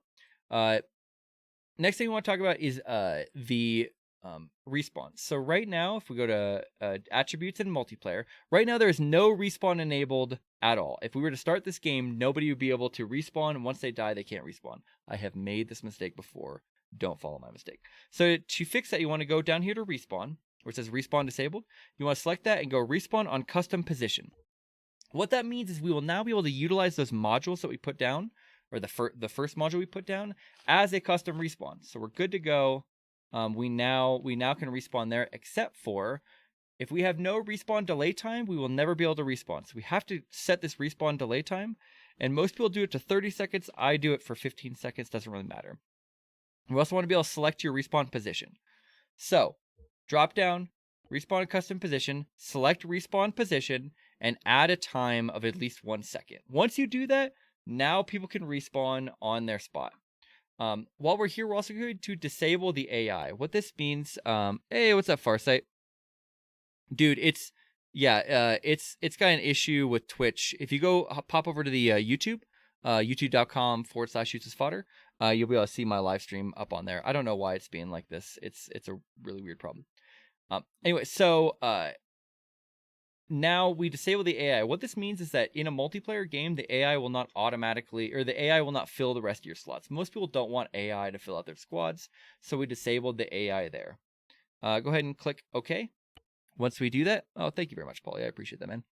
Once you do that, now we've respawn enabled, AI is turned off, and we have fixed the alignment. Now let's talk about the sort of the vibe you want to have for your mission. So the way I'm thinking is I want this mission to start sort of around when it's getting dark. So by the time they get to the second area, it's like a lot darker. And it's like getting on towards nighttime. So the way to do that is you go up here to this button right here that says Intel here at the top. I don't know if you can see my cursor here at the very top. You click Intel and you can change the date, the time. You can make the time move faster or slower, and you can change the weather. So I want to make it to where it's just getting dark when the op starts. And you can kind of see it gets dark relatively fast after that. So we want to make it like right here. And obviously as you change the month, the length of daytime gets shorter depending upon latitude of your map. I mean, it's a very detailed system. So we're gonna put this right when dusk is starting is when our mission's gonna start. And I want mine to be a little bit foggy. So it's kind of weird how the weather stuff works in this. So fog start and fog forecast means that fog start means that when you start the game, how much fog there is, and then fog forecast is how much fog there will be as the mission progresses, or how likely the fog will roll in. It's I will admit it's not an exact science here, but I like to add a little bit of fog, and then the decay and base basically means the base is how high above sea level you'll get fog, and the higher you set this, the more foggy the lower areas will be, and the higher the fog will go. So if you look in the background here, you can see I'm messing with the fog. We're relatively high up here on this area.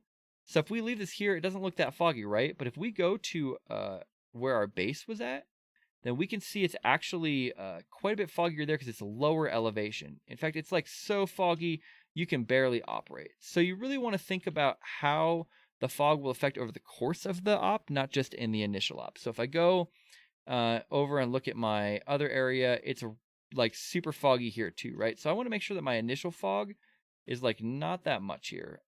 So we'll go here. We'll make it to where it's just a little bit foggy here, okay?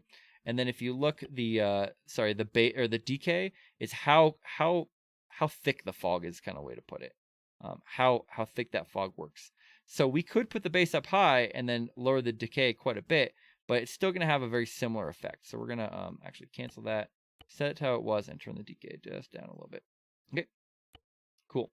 So now we got a little bit of a fog. It's going to be a little darker when we're going. Everything's looking pretty good there. Next, we're going to go here to our other area, and we're going to see it's just a little bit foggy. But if we set the fog forecast, then that means that we'll get more fog later on as time goes on, and we can make the fog ceiling actually go up. So when we start our op now, it won't be that foggy up here at all, and it's only just a little bit foggy where the players start, right? It's just kind of foggy. But once we get to later on, we can see, watching the background as we mess with this, how foggy it will be. So we want later on the forecast to be to where it gets quite a bit foggier, and it's actually gets foggy up here. And then likewise, the time will run as people play. And if this takes, we'll say, if this op takes, 2 hours, it's going to be dark by the time they get there. So you got to keep that in mind as you watch that. You can slow down time. So let's say you want it to really stay in here for a long time. You can make time run really slow, so that it's like 1/10, and you just stay basically right at this level with this time multiplier. And that's basically how to set up your stuff. So I'm going to set it for 0.5, and I want to set it to where it's just starting to get dark when they start. That means that if it takes them 2 hours, it should be getting really dark by the time they're done. Cool, and that's now get a nice ambiance to it. The ambiance is important. What else is there to cover? Oh, so one thing that you'll notice, and I'll show you right now, is if you go to play in multiplayer, right? We have all our slots that we talked about. Come on, load up the slots. We have all the slots we talked about, right? And we renamed some of them: Squad 1, Squad Leader, Force Commander, all that sort of stuff, right? We got the crewmen that we'll probably remove if we want. We've got all these slots. But you notice if I click OK, it's going to take me to the respawn menu. And the reason why it takes me to the respawn menu is because by default, the respawn system has you just respawn. You don't spawn in on the ground where you would expect to be, right? Like, you expect that you just spawn on the ground. It's not a big deal if we do this, but it is a little bit annoying to players because then they have to respawn, and it just is a little bit of a delay to the start, right? So instead of that, what we can do is we can go grab what's called a where is it? Sorry, I have a easy one to copy and paste in here. Where's my other description.exe? Cool. So what we could do is we can create what's called a description.ext. Let me hide the game. So what this file is basically, it gives the mission some information about, gives the mission some information about how you want it to function on the back end. Everything that we set in those settings menus can be changed here. If you want to go to the Wiki and look up description.ext, you can, and there's all sorts of crazy things you can change. The one that most people care about though is going to be this respawn on start equals -1. What this is going to change by creating this file is it's basically going to change it from what we saw before, which was that you sit there and have to respawn, and instead it's going to drop them right wherever the unit was at with no respawning required. So to make this file, what we want to do is we're going to be inside our editor. We're going to go up to the top left and go scenario. Go to view. No, it's not view. Why am I dumb? Oh, sorry, yeah, scenario. Open scenario folder. When you click that, it's going to take you out of window, and it's going to open up a folder wherever your mission is. Inside here, you're going to right click, go to new, text document. We're gonna name this Description.ext and erase the rest of that. If you couldn't see the, I'll show you what to do if you can't see the txt at the end. It's going to ask you the file name might become usable. Do you want to change it? Yes, you do. If you can't see these things on the end, that's pretty easy. You just go up here to View on the top and go to File Name Extensions. This allows you to see those file name extensions. Once you create this file, open it up, and we're going to put this respawn on start equals -1 with a curly bracket at the end inside, and then hit save. Once we do that, now if I go play in multiplayer and spawn in, it should just drop me right on the ground instead of making me spawn. Now, every time I die, of course, I'll respawn like I did normally, but this is just a nice shortcut way to be able to not have to wait for that. Ta-da! Ooh, this is going to be a good vibe for this mission, I think. Yep, and then here I am with my arsenals and everything like that. Cool, so, I mean, that's basically it, guys. Like, we did the mission. We've done everything that you could want in a mission. We've got our spawn area. We've got all that sort of stuff. Now let me add in a couple. We're running pretty long here, but let me add in a couple more things that are going to make your life useful and make you a lot happier. First off, vehicles are going to get destroyed, and oftentimes you don't leave enough extra vehicles for players to complete the mission. So what I like to do is create a vehicle respawn that will automatically respawn the vehicles wherever they were at initially. So to do that, we're going to add another respawn. We're going to go up here to modules or systems modules and search respawn. We're going to click vehicle respawn. We're going to put these somewhere near the vehicles and then double click on it. So delay is how long in how many seconds before the vehicle is respawned. I like to put 60. Deserted distance is if a vehicle is left abandoned, how long or how far do players need to be away before it will be considered abandoned and respawn it. We're just going to leave that as is. Don't worry about tickets. Expression is if you want to run any code on it right when you spawn it, like change the texture or I don't know, if there's other stuff you want to do to it. And then position. I like to put it in the starting position. What that means is it will spawn the vehicle wherever you initially had it, which is normally a safe spot because you started the mission with that as a safe spot. You can change this and put other stuff if you want, like there's a bunch of other options here. I would recommend starting position. It will respawn back at base. You can also put a respawn marker for every single one of your vehicles that's separate. Never use the same respawn marker and then say respawn the vehicle on this marker, because if you do that for all the vehicles connected to it, then 2 vehicles could spawn on top of it, and then you know what happens in Arma. So we're going to leave that starting position. Rec, I like delete with explosion effect. I think it's nice. And then the notification basically pops something up in chat saying, we respawn this vehicle. So once you do that, it won't work at all until you synchronize it to your vehicles. So I'm going to grab every vehicle that I put down for my allies, even the one that shouldn't be able to get destroyed. I go ahead. Oh my goodness, I'm having a hard time. Hold control. Hold control fodder. Have control. And then right click, sync to that vehicle respawn. So now, for example, we can hop in here. I can hop in Zeus. I can blow up a vehicle and, well, it's going to take 60 seconds, but 60 seconds later, it will respawn on its initial starting point, same way that it should have.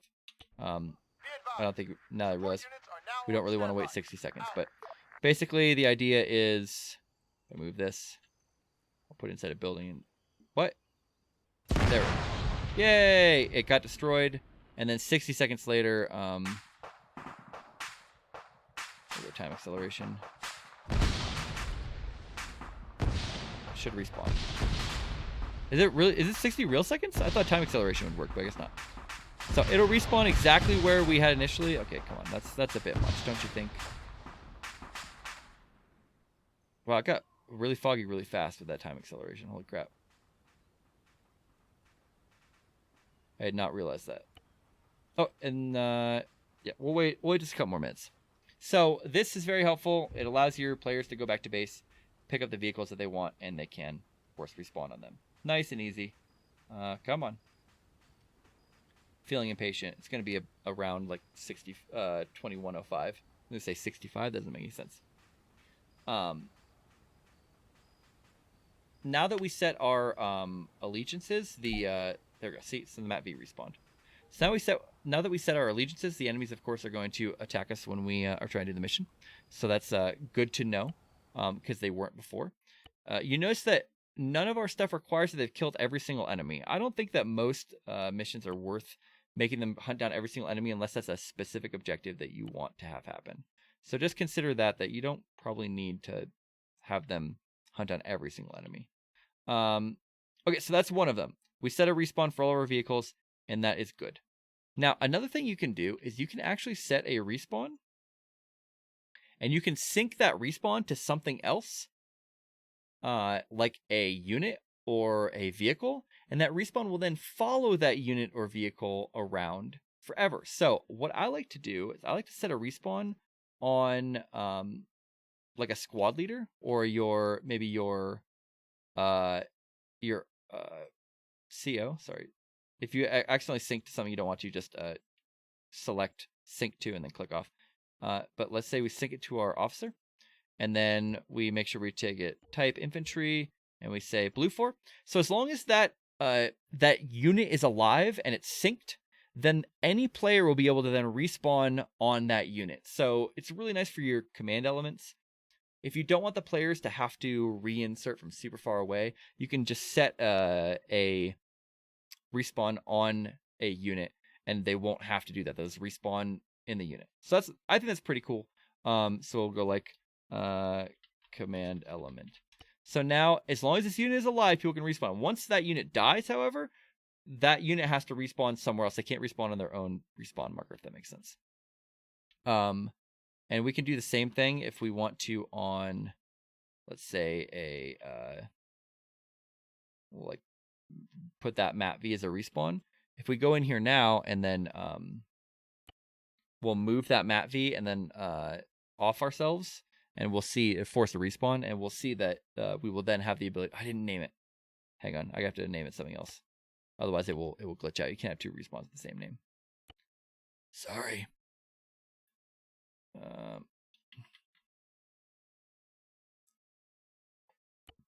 Okay, so then we'll do that. Drop into the game. And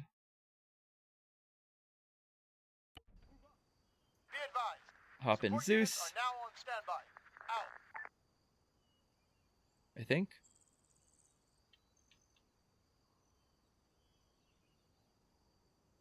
Interesting. Didn't like one of my changes, I guess. So if we move this map V like over here, okay, and then respawn. That respawn should be attached to that. Hey, what's up, Waxu? Good morning. So I have command element. That was that guy. Oh, that's weird. That's working. Main base, and then map V right here. Ta-da! I can respawn at map V. And it will respawn me actually inside the vehicle. So if you want to have a respawn Vic, that's the easiest way to do it. Drop the respawn module and just sync it to a vehicle. It's a great way to make it to where the players want to bring vehicles forth, but also park in a safe spot, because if it's blown up, you can't respawn there. I might be wrong about not being able to respawn on that. I thought that the synced thing disappears if that unit's dead, but I guess we'll have to, let's test it as a CO, just to clear the air, because I can't remember. Force commander. I think that if I teleport myself and then the spawn should move, and then when I die, I should not be able to select that spawn. It's usually easier to test with two people. It's worth noting that a lot of the stuff that we did here, everything we did here should work in multiplayer. There's a whole guide to trying to make multiplayer compatible missions, I guess is a good way to put it, because there's just so many commands that only work locally to the player, and you have to figure out which of those commands you have to execute with a remote exec, and there's like all this crazy stuff you got to do. Yeah, so now that unit's dead, you notice I can't choose the CO. You see it's there, the icon's there, but I can't select it because I'm down. Okay, cool. So that's good to know. That is how I thought it was. The respawn is not available until that unit is alive again. unless that unit's not being used at all, in which case it just apparently doesn't delete itself. I thought it would. And so there's an awesome guide that one of my buds on Twitter made. I'm gonna link it in the description after I get some sleep tonight. That talks about how to do remote exec and how to do multiplayer scripting that will work for everyone. It is the bane of my existence. I know Hoodles had issue with it. Everyone's had problems with it. It's very difficult to learn. Okay, last thing I want to talk about. The last thing is I want to talk about the idea of respawns that become available as the mission progresses. So it's not particularly relevant to this mission, but one thing that I've done before is rather than having like a respawn that sticks to a player, so that player has to stay safe, or sticks to a vehicle, so that the vehicle has to be in the AO, is that when the players first enter into an area, you set a respawn in a safe spot, and those players will then be able to respawn nearby for the rest of the mission. And some considerations that I want to talk about in a second. But to do that, all you have to do is you have to set a trigger. We'll say blue 4 is present, okay? Set a trigger. So basically, once blue 4 walks into this AO, in fact, we can even... Whoop. Another thing to consider is you can make it to where the triggers are not forever high. You can utilize this to make it to where they have to be on the ground, basically. This basically makes a height. Or you can double click it and go size here. You put 0 if you want, and that goes forever. Or you can put size like 50, and that's 50 meters. So anything under 50 meters is from the point of that, from the ground of this. Right. Anything, 25 above, 25 below will activate it. Okay. Does that make sense? I hope that makes sense. So basically, now that that's going to activate with any blue 4 gets there, and then what we do is we go and we get our respawn module, and we put a safe spot where we think the players can respawn without it being too bad for them. So let's maybe like right here, and we'll call this like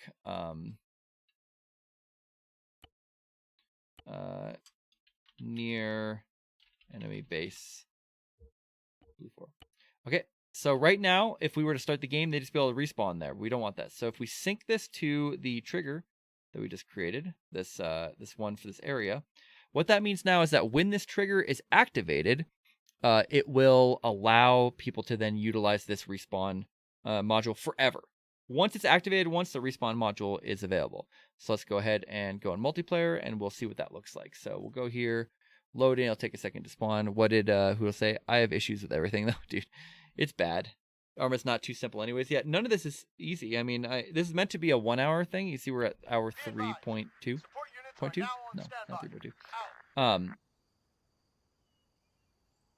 Once we respawn in here, we'll be able to see.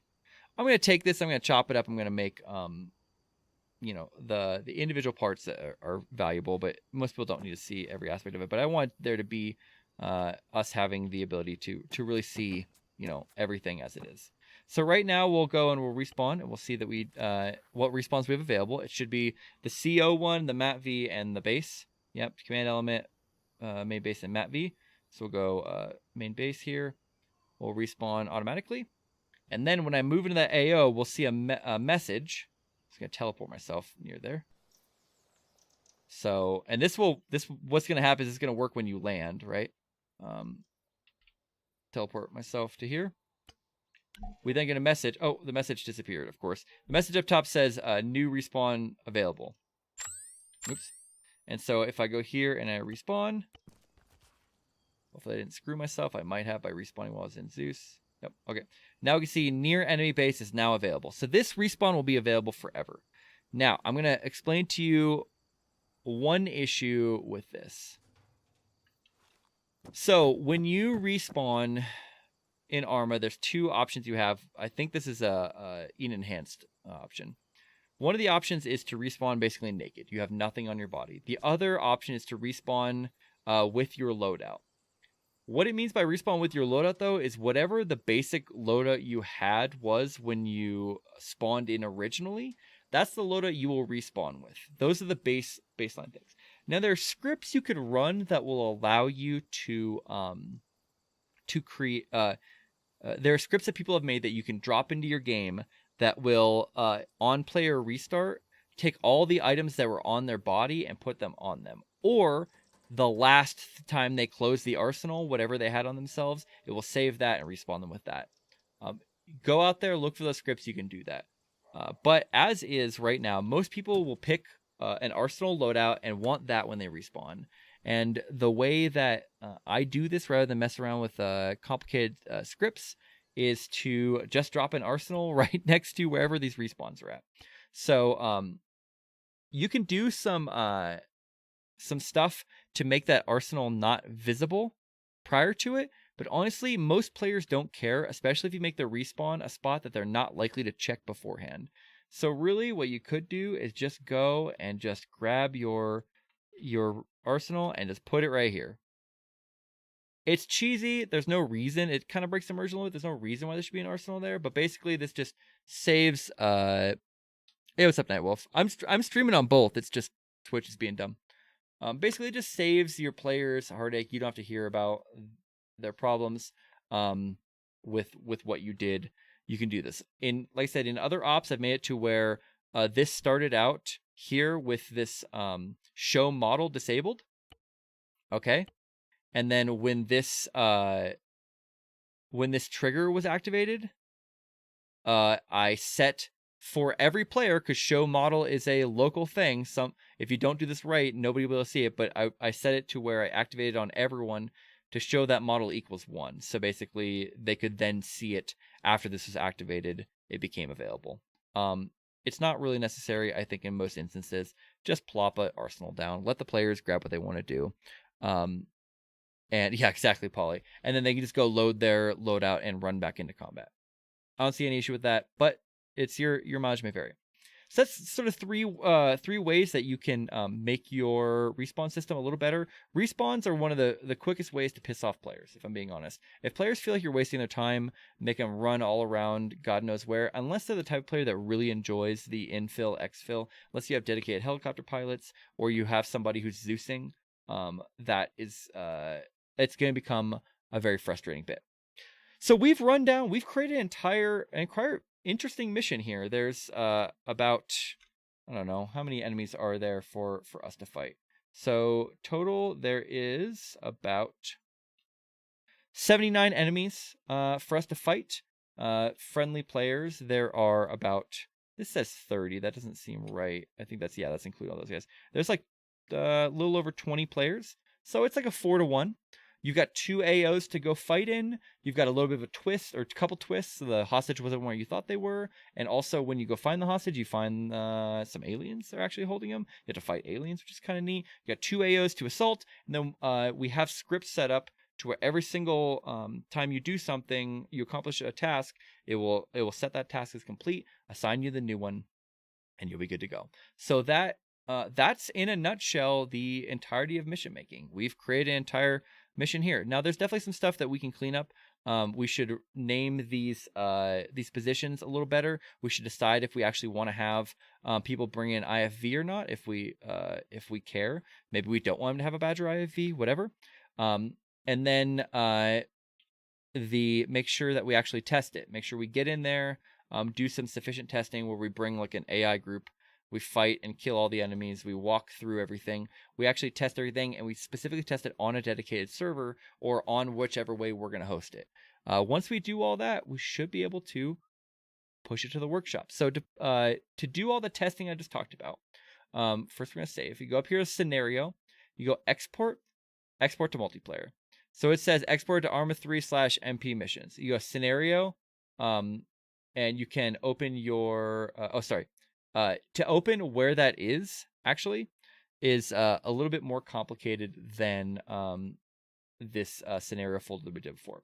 So let's say we go to this scenario folder. Well, this isn't actually where it kicks that file out to. Where it kicks that file out to is actually going to be in your Arma 3 folder itself. So go to your program files, Steam, however you're running Arma 3, I presume Steam. Go to Arma 3, and then right here, I can't make these bigger, can I? Go to MP missions, And then in here, this is where it actually exports it as this PBO. This PBO file is what you need to put on your server to be able to run your scenario.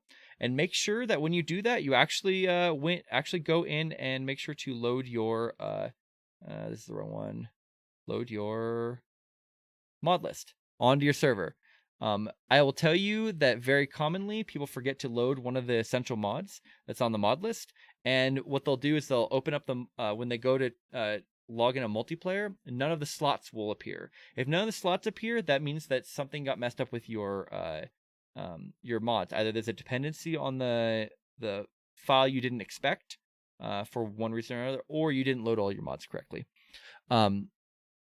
But if you want to publish to the workshop for everyone to be able to see it, after you've done all your testing, you go scenario. We go to publish to Steam Workshop. You select this one here. Find Our Man is my unpublished one. You also see all your other published ones here. You name it something. I would look on the workshop for successful ones to see what people want to see. Normally it's like a number of players, and then whether it's co-op or PvP or something else about it, like I did for Market Forces here. And then you want to put visibility as public. Give a little description that's going to go in the actual Steam Workshop page. You can edit that from the Steam Workshop, so just get something basic in here. Excuse me. Go to you can set a one of these cool pictures like we have here.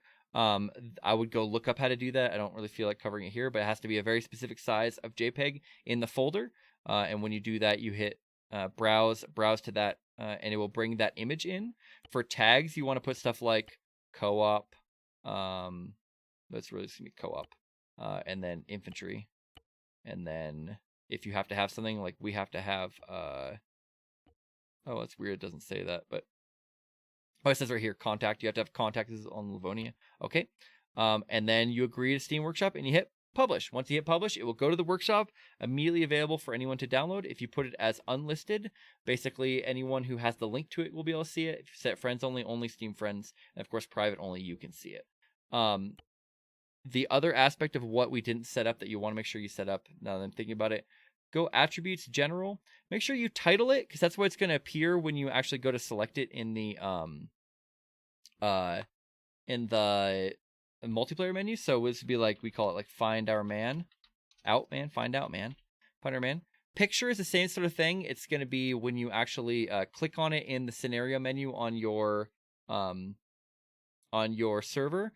This will show what picture it shows on that bottom left and what the text is. So we probably want to go grab our what we had is our records, right?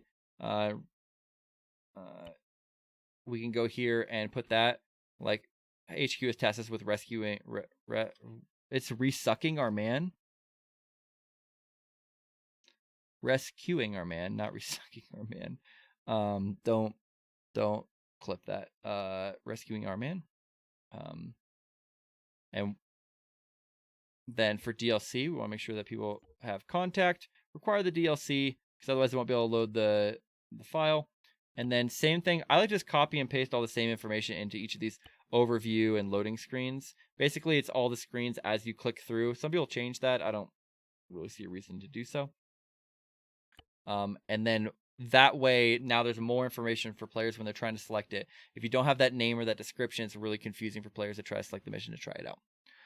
And that's basically it. We could conceivably go and launch this on the workshop. In fact, what I'm going to do is I'm going to go over the weekend. I'm going to test this this map a little bit because it's getting pretty late here. I'm going to poke around, test it, make sure it works. And then on Monday, my plan is to, Monday the 10th, the day after Easter, 2023, is to push it to the workshop and let people play with it, try it out, and make sure that they see what they got after watching 3.5 hours of stream. But with that, guys, I've been going for a long time. This was a very complete tutorial on how to make a full mission. I tried to cover as many things as I could in this. I think next time I run one of these live tutorials, I need to have a little bit more of a smaller focus. I could have made a mission. I think I could have done it in an hour. but I needed to have a little bit more of a specific focus to what I want to do on the mission. I appreciate everyone who tuned in. Thanks, Polly. Thanks, Hoodle. Thanks, Nightwolf. Thanks, Farsight for coming in. Who else am I missing? Scooby, thanks for stopping in. Dodd, of course, thanks for stopping in. Tiago, thanks for coming in very early. Nathan, I appreciate you being there. Bush Warrior, I appreciate all you guys tuning in. But with that, I'm going to close this out. Go back through, set those little markers on the bottom tomorrow. So this can be a VOD that's out there that's useful for people, covering the entire aspect of making a mission.